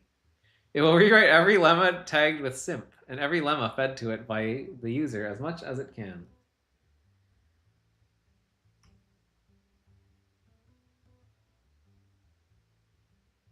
What does that mean? There's no level which you want solved by hand. Get the simplifier to solve it for you. Oh, okay. So I just don't have to do anything, is what you're saying.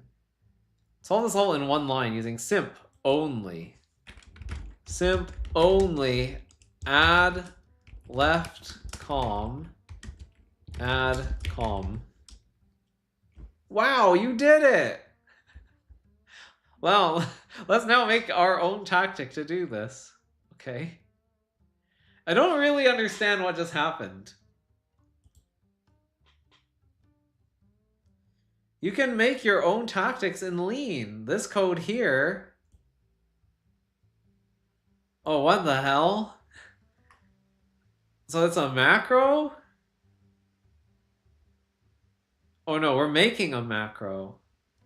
Was used to create a new tactic simp add, which runs simp only, add a sock, add left com, add com. Try running simp add to solve this level. Okay, but I don't get to make the macro simp add. They're just telling me to run simp add. And that's it. That's it, it's done. So, okay.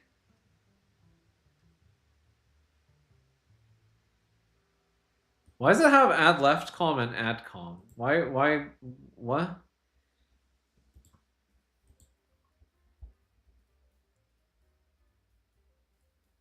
I guess because this one has like the parentheses, this one doesn't.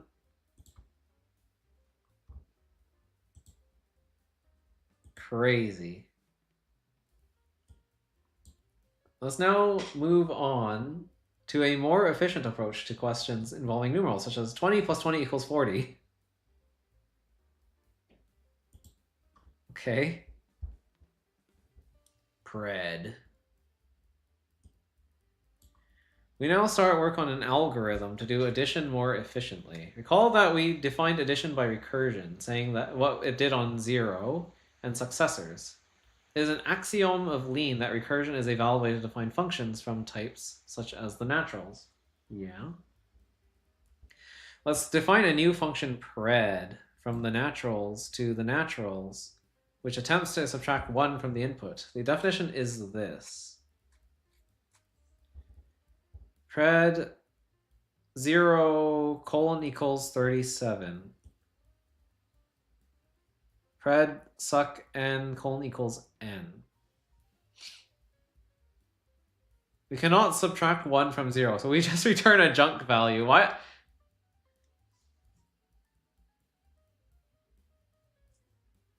They do that in Lean?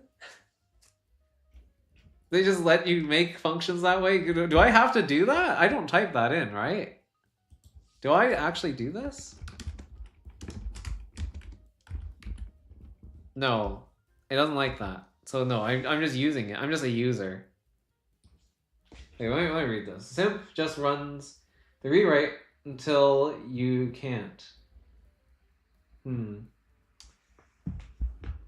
Yeah, it looks like it just like takes a set of functions and allows you to just like use them. What? You're blocking me from using this? Is that what I see here? It's just like, nah, you're not allowed to use that.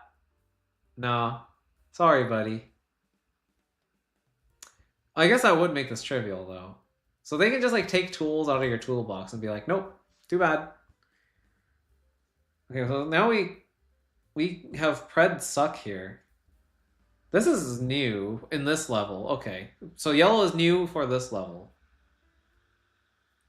Purple is new from the previous level. We cannot subtract 1 from 0. Yeah, as well as this definition, we also create a new lemma, pred suck, which says that pred suck n equals n. Oh, okay, yeah, that makes sense. Let's use this lemma to prove suck-inj, the theorem which Peano assumed as an axiom, and which we have already used extensively without any justification. Wow. Start with rewrite pred suck a. And take it from there. I'm sorry, what? So we're reversing the rewrite. So this is rewrite. And we take this guy and so we're taking u and replacing it with u. That's why we end up with that weird looking thing. So we're taking a and we're replacing it with this ugly thing. Suck a dot pred equals b. Okay. Now what? So we have suck A equals suck B. Do I need to...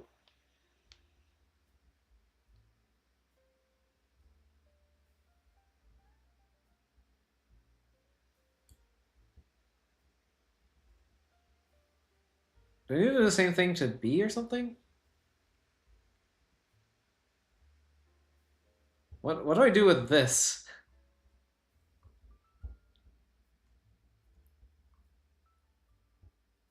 Is this the same thing as like Fred? So I guess it would be the same as that. It's just it looks weird. Yeah, that it just looks weird. It's relatively simple from here. Is it?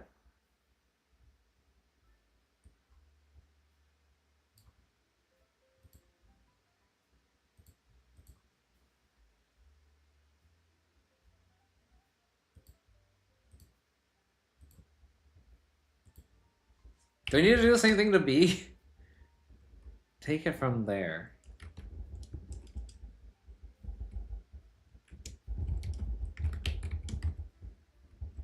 I mean, I can do that, but does that help me? I have an H. Oh, I didn't realize I have an H. Yeah. Wait, why do we even do any of this? I'm confused. Wait, why did I need to do...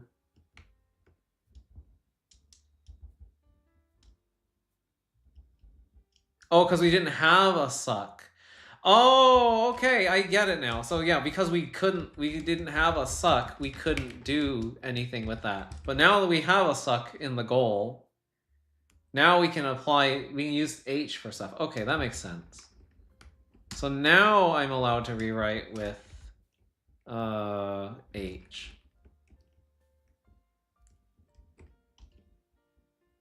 Right? Yeah, there we go. Okay. Then ruffle. Okay, nice. You proved suck in. Now, let's now prove Peano's other axiom that successors can't be zero. Didn't we already do that? I thought we already had this. Oh, that was an axiom, though. Right, we didn't prove it. So we're not allowed to use it, I guess. But we have... Oh, wait, this is zero, not even one. Where? Was it? Didn't we have this somewhere? I swear we had this. Yeah, zero any suck.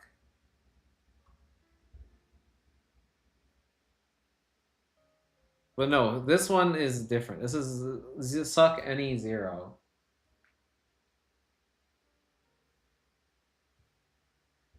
Okay, so we define a function is zero thus. Is zero is true. Is zero suck n is false. Okay, yeah, I mean, why not? I feel like that makes sense.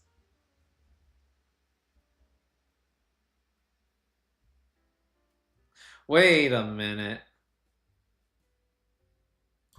So this colon equals is like this colon equals. So what you're saying is that this whole thing is the implementation of this function. Also, this is theorem. That's new. That's a new keyword. Okay. Unless I didn't notice this and this was here the whole time. I swear it did not say theorem before.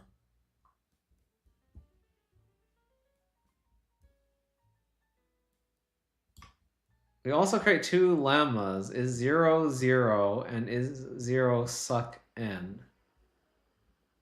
Where are my lemmas? Is 0, 0. Where's is 0, 0? Oh, here it is. It is right here. Okay. Is 0 suck? And then saying that is 0, 0 equals true, and is 0 suck n equals false. Use these lemmas to prove suck any 0. Peano's last axiom. Actually, We have been using 0 any suck before, but it's handy to have this opposite version too, which can be proved in the same way. You can cheat by using 0 any suck, but the point of this world is to show you how to prove results like that. So why did you not just like take that out of my toolkit like you did in the previous puzzle? You're like, no, you're not allowed. But they're like, oh no, this one you're allowed to cheat. If you can turn your goal into true, then the trivial tactic will solve it. Trivial? Interesting. Oh, trivial is unit. So true, right? Yeah, because true would be the unit type, like how false is void. False is void, which has no values. True is a singleton or terminal object, if you will, and trivial is that single value inside. I see. Got it. Start with intro H.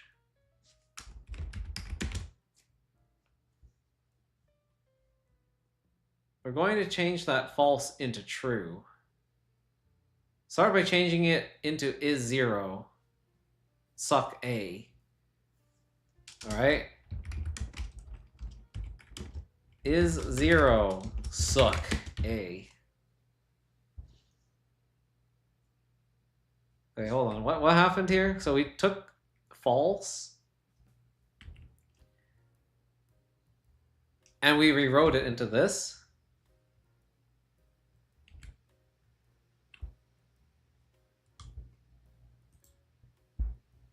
Because we have this. Aha. So we can rewrite false into that form. Gotcha. But this is a proof of true. Okay, so yeah, we're rewriting the goal. See if you can take it from here. Look at the new lemmas and tactics available on the right. There's a new tactic. Oh yeah, trivial, whatever. That's fine, that's fine. I know what to do. We're gonna, so they gave me is 0, 0.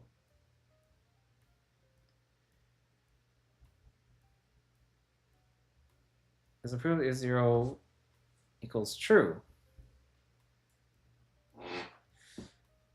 So how do I do?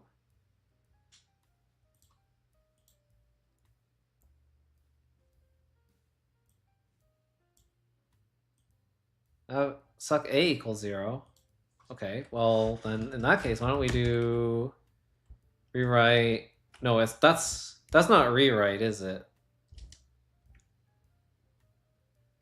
No, it is rewrite. Yeah, right. We take the left side and we turn it into the right. So we're gonna rewrite H. Aha. Now we have is 0, 0, and then I can is 0, 0 to get true. So is 0, 0. Yes, and then we can trivial. All right, GG's. Let's go. Okay, maybe I will actually finish Algorithm World today.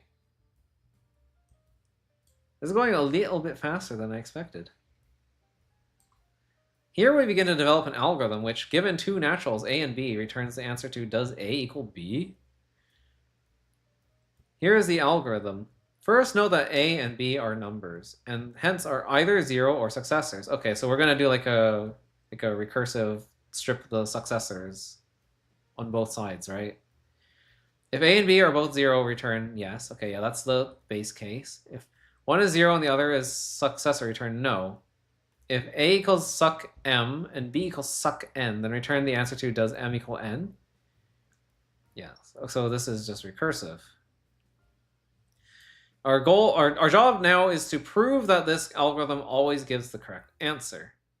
The proof that 0 equals 0 is ruffle. The proof that 0 does not equal suck N is 0 any suck N. Right, and we learned that last time. So we beat the last level, we unlocked 0, the suck any 0. Wait, no, this is not the same one. Okay, but we also have 0 any suck. Okay, yeah, we had that from before. We unlocked suck any 0 because we proved it. Oh, and then we're gonna unlock suck any suck. Cool, cool, cool, cool.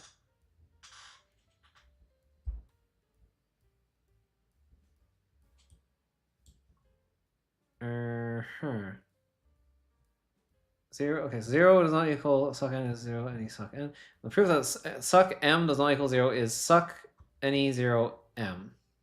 The proof that h m is if h m equals n, then suck m equals suck n is rewrite h and then ruffle. Okay, hold on. My brain is trying to process all of this. There's too many things.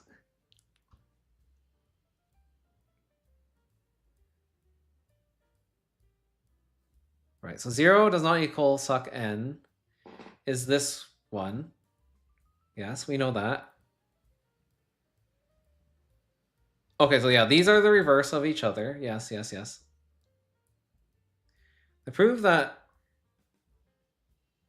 okay, h is n m equal n, then suck m equals suck n is rewrite h and then ruffle. Yes, because all we do is replace this m with an n. I see. This level is a proof of the one remaining job we have to do. If a is not equal to b, then suck a does not equal to suck b. Start with contrapose h. Though that's a new tactic. Oi, oi, oi, oi, oi. Contrapose with an exclamation mark. To change the goal into its contrapositive, namely a hypothesis of suck m equals suck n, and the goal of m equals n.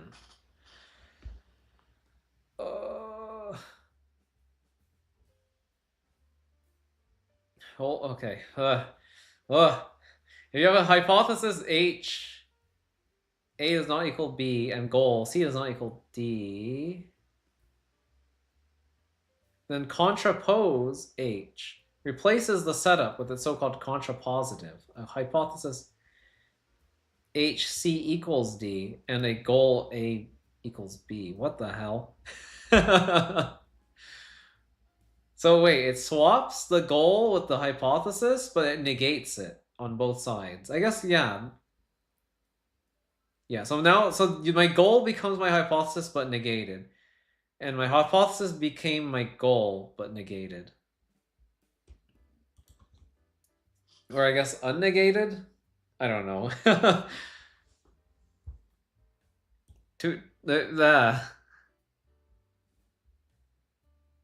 Okay, yeah. Let's contrapose. Let's do the thing that they told us to do. So, contrapose, and then we have to give it an argument. We have to give it h.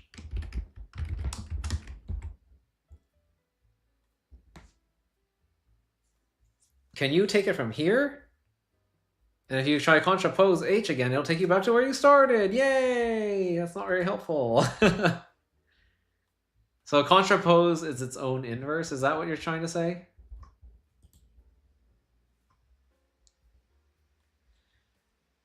Hoi, oi, oi, oi, oi. Okay, we got a whole bunch of words that were thrown at us here. Don't we have a thing that just does this for us though? Suck m no, wait, yeah, no, isn't there? I thought we learned a thing like this at one point.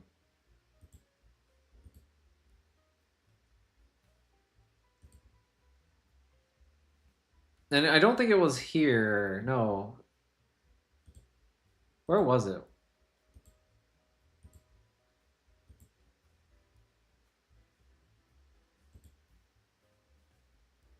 Or did they take that away from me? They wouldn't do that, right? I thought that we had a proof of like if we have suck a equals suck b, then a equals b. I thought we'd proven this already.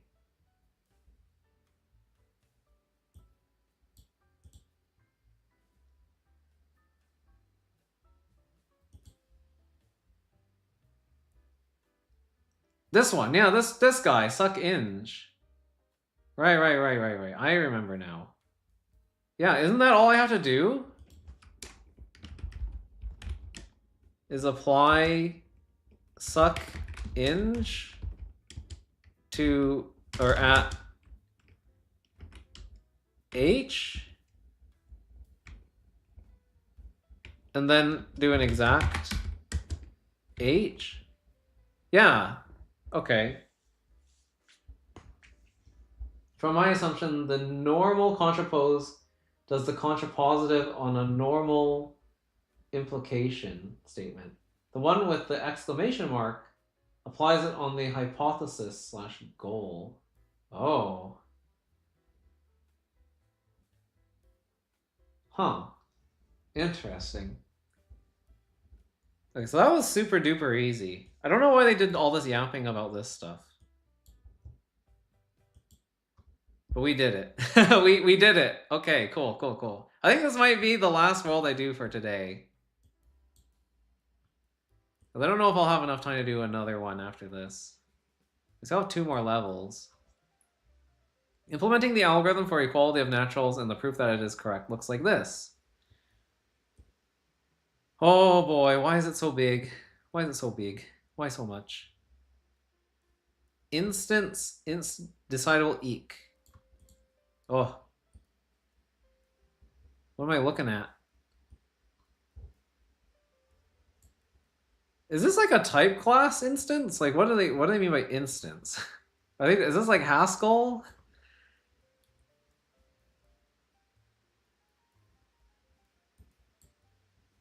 I feel like that is maybe what they're doing.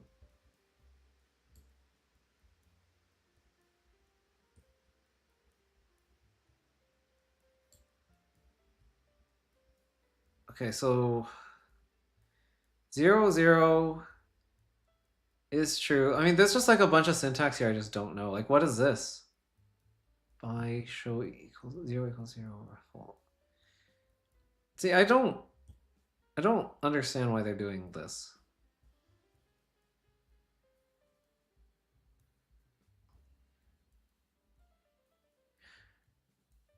Are you saying this is both the implementation and the proof all in one function like this? Because that's kind of wild. Also, who messaged me?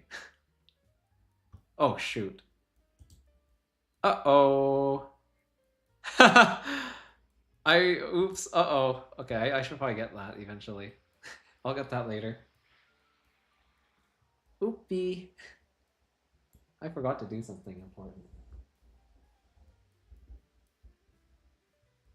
It's just yapping about how you already did most of the work improving the algorithm. Okay, I see. Yeah, that looks like syntax or case splitting, right? It looks like this is like some kind of like pattern matching syntax for sure.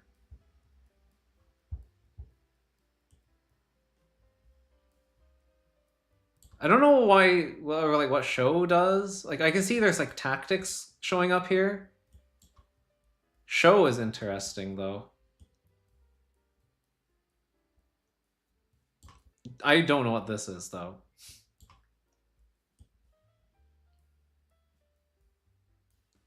This lean code is a formally verified algorithm for deciding equality between 2 naturals. I've typed it in already, behind the scenes. Who's I? Who are you? Because the algorithm is formally verified to be correct, we can use it in lean proofs. You can run the algorithm with the decide tactic. It's formally verified to be correct, you say. This is interesting. But I don't get it. I don't fully get it. I see things and I understand things, but I don't fully get the things.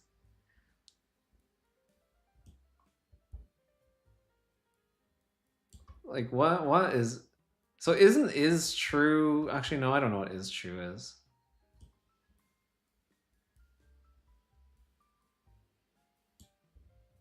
It's almost like this should just be true.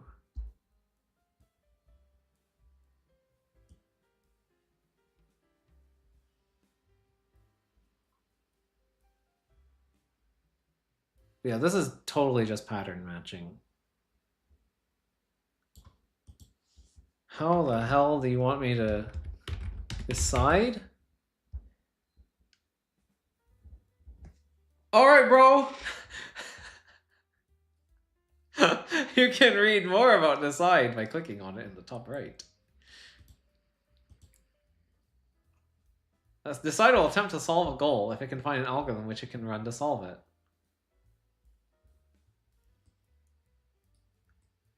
A term of type decidable eq n is an algorithm to decide whether two naturals are equal or different.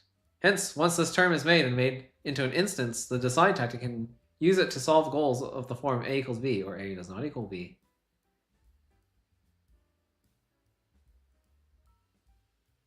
Bro, you did not explain anything. What do you mean made into an instance?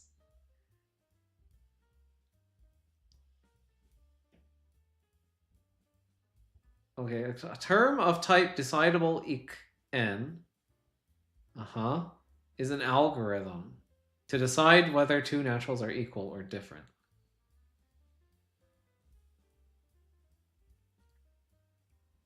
Okay.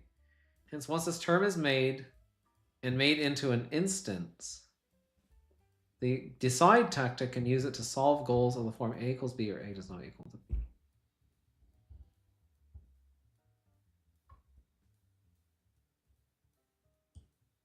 So, but this only works on natural numbers, right? I mean, this is the natural number game. So is this not just like the cheat button then? Because like anytime I see an equals like this between like some natural numbers being added together or whatever, or even if they're like multiplied and stuff, I guess, could I just like decide? That feels like cheating. Yeah, I just ran by whatever that syntax pattern matching function thingy was and won! Hooray! Yeah, I think you definitely would need to like read a guide or something to get that. Like, parts of this look similar to what I would do in like Haskell. If I were to like pattern match on like two variables that are both natural numbers, or like, I guess, yeah, more like Idris. Like, you could totally do this in Idris, but then you have like recursive function calls on like these, or on this case in particular, which I guess they do that match it looks close to something that I recognize, but also has like a whole bunch of extra like proof stuff baked into it as well, which I have never seen before. So this feels like you can like write your functions and your proofs blended together into like one big sloppy jalopy.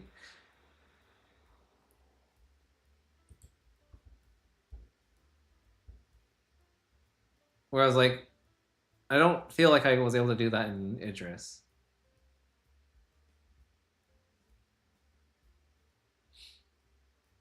We gave a pretty unsatisfactory proof of 2 plus 2 does not equal 5 earlier on. Now give a nicer one.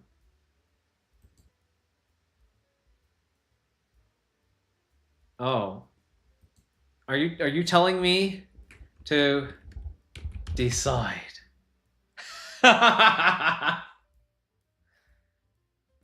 Oh man. Oh man, oh man, oh man. Well, that's why he'll have variables in there.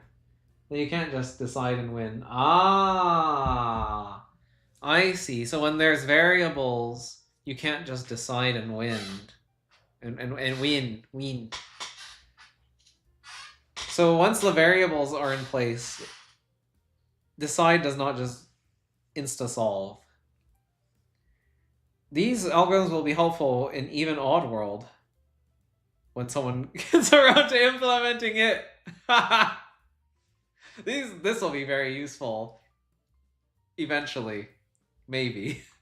If somebody helps us, please help us.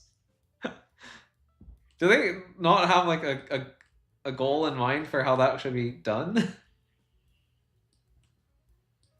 Because like, I don't know, man. You know, do I start another one? Or do I not start another one? I have 15 minutes. I don't know how short these ones are. This one's got 6 levels. Advanced additional. That sounds kind of scary. I guess we can like peek our head into this. As I am curious. In advanced addition world, we will prove some basic addition facts such as x plus y equals x implies y equals 0. Okay. The theorems proved in this world will be used to build a theory of inequalities. An inequality world. Oh, okay. Start to proceed. In this world, I will mostly leave you on your own. Oh, you're just gonna let me do things? That's crazy. Add, write, cancel, ABN is the theorem that A plus N equals B plus N implies A equals B. Oh, we have cancels in this game? Oh, I did not notice this section before. That's interesting. Okay, add, write, cancel.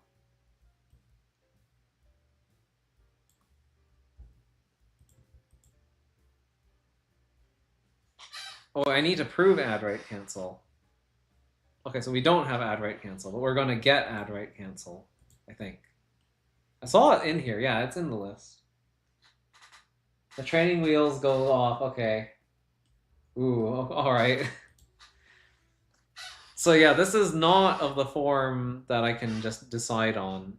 So decide the cheat code does not work here.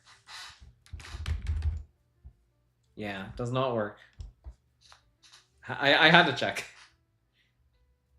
So wait, right, I can mouse things. So this is a whole thing. What about you? Oh, you cover the entire thing. Okay, so that means that you are an implication, which means I should intro H. Okay, that is already a lot more manageable looking. Okay, but now what? A plus N equals B plus N.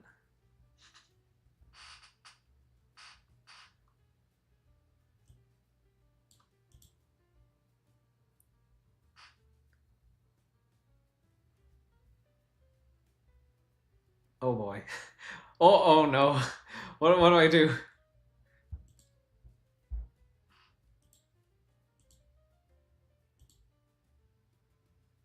Okay, right. We have rules like we have these theorems. Okay. Is there anything here that looks like it applies? I mean, we only have like 2 things. I don't have a way to like subtract from the other side though. You remember how you did this one now? Okay. This might be the only one I do in this world for today before I just check out for the night.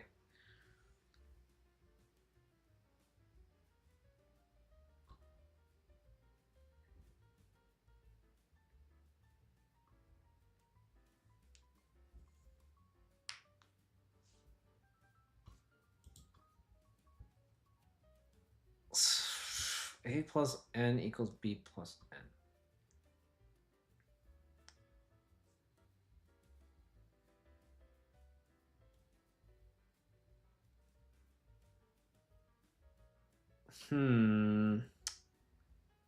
Zero or add 0? Add 0. It almost looks like add 0, sort of, but not exactly. Like, like if N was 0. Oh, do I need to do this inductively? Because if N is 0, I can prove that A equals B there. Oh, do I think I might need to do induction and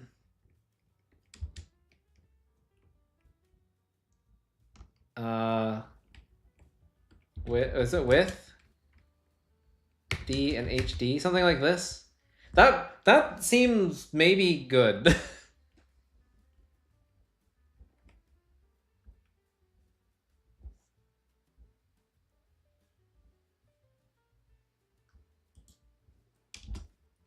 So now...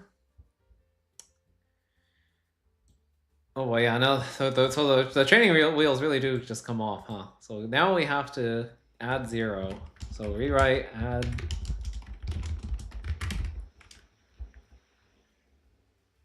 Y. Oh, at H. And then rewrite, add 0 at H. So wait, that means I can just repeat. Okay, repeat. Okay. Apply H. No. No, exact H. That's the word. That's what I'm looking for.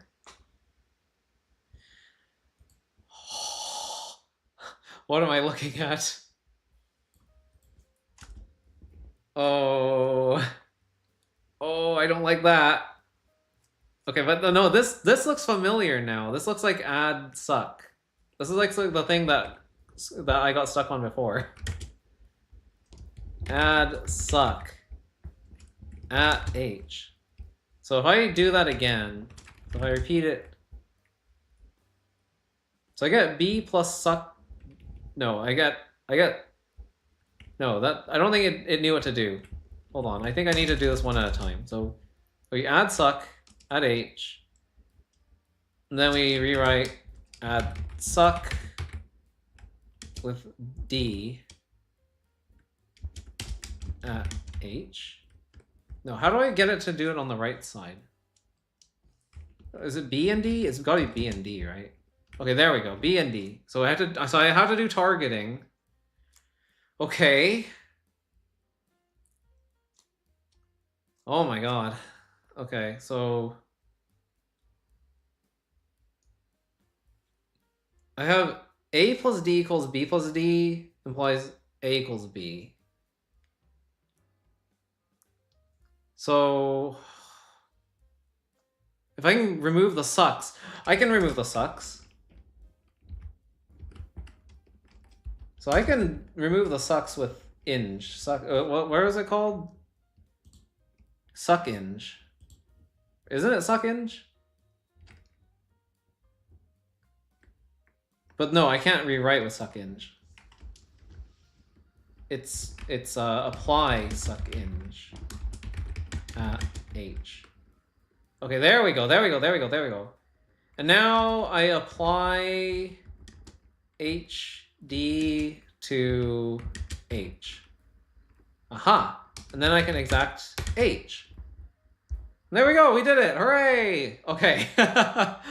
Alright, so yeah, things are getting trickier. They are actually getting trickier. That's cool. Very nice. So yeah, I think I'm going to leave it here for today, because clearly they just are not going to give me any more like guidance or hints. We're on our own. We have entered the great beyond, except this time the tutorial didn't take me like 20 streams to get there first.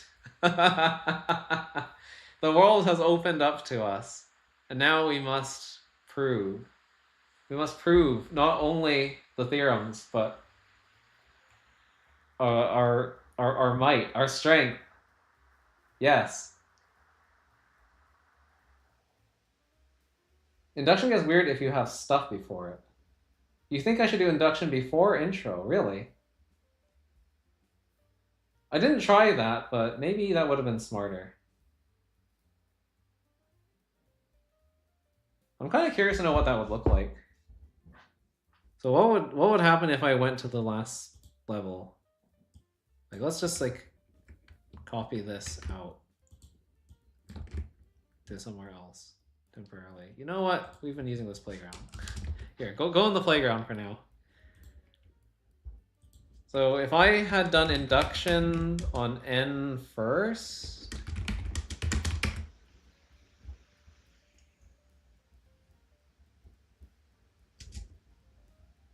then I can intro, then I can do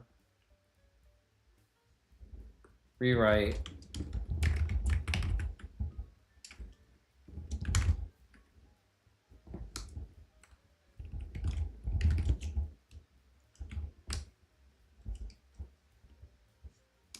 then we exact h here. Yeah.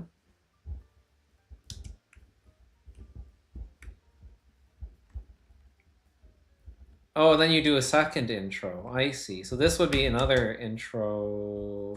Intro H? Does it like that if you do that? I guess it could be okay.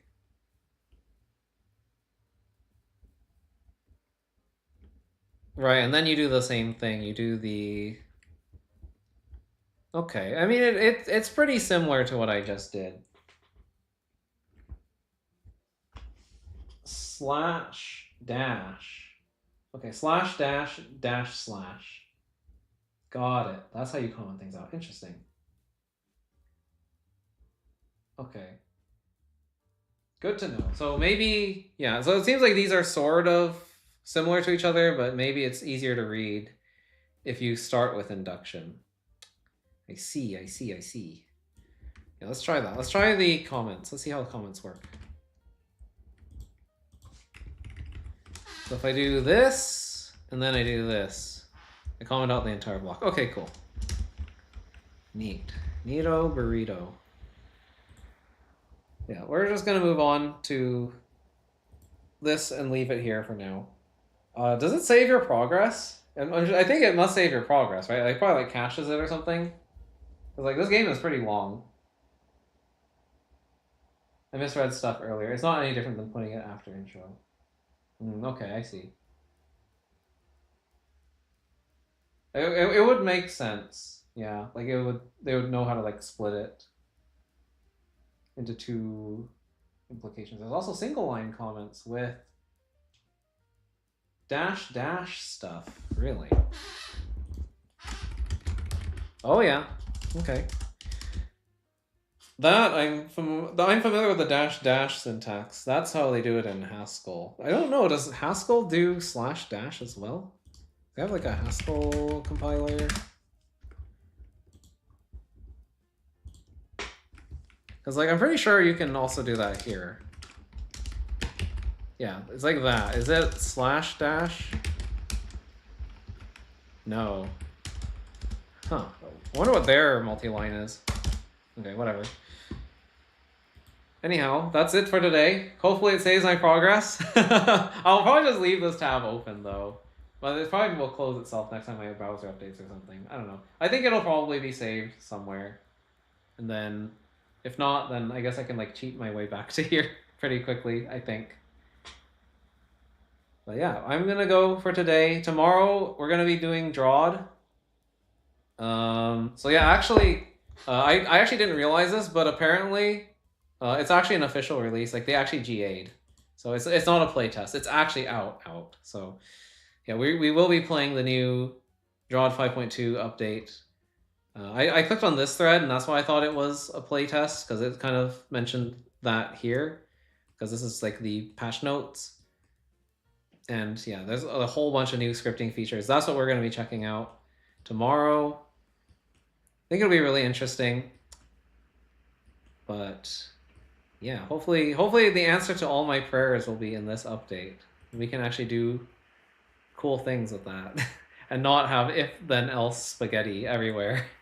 Because I heard that they added logical operators finally. You can finally and or things. Thank God. But yeah, that's it. Saved for you. Cool. That's all I really need to know.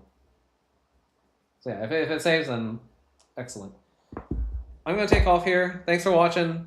I gotta get going. I gotta get some food, and I will see y'all tomorrow.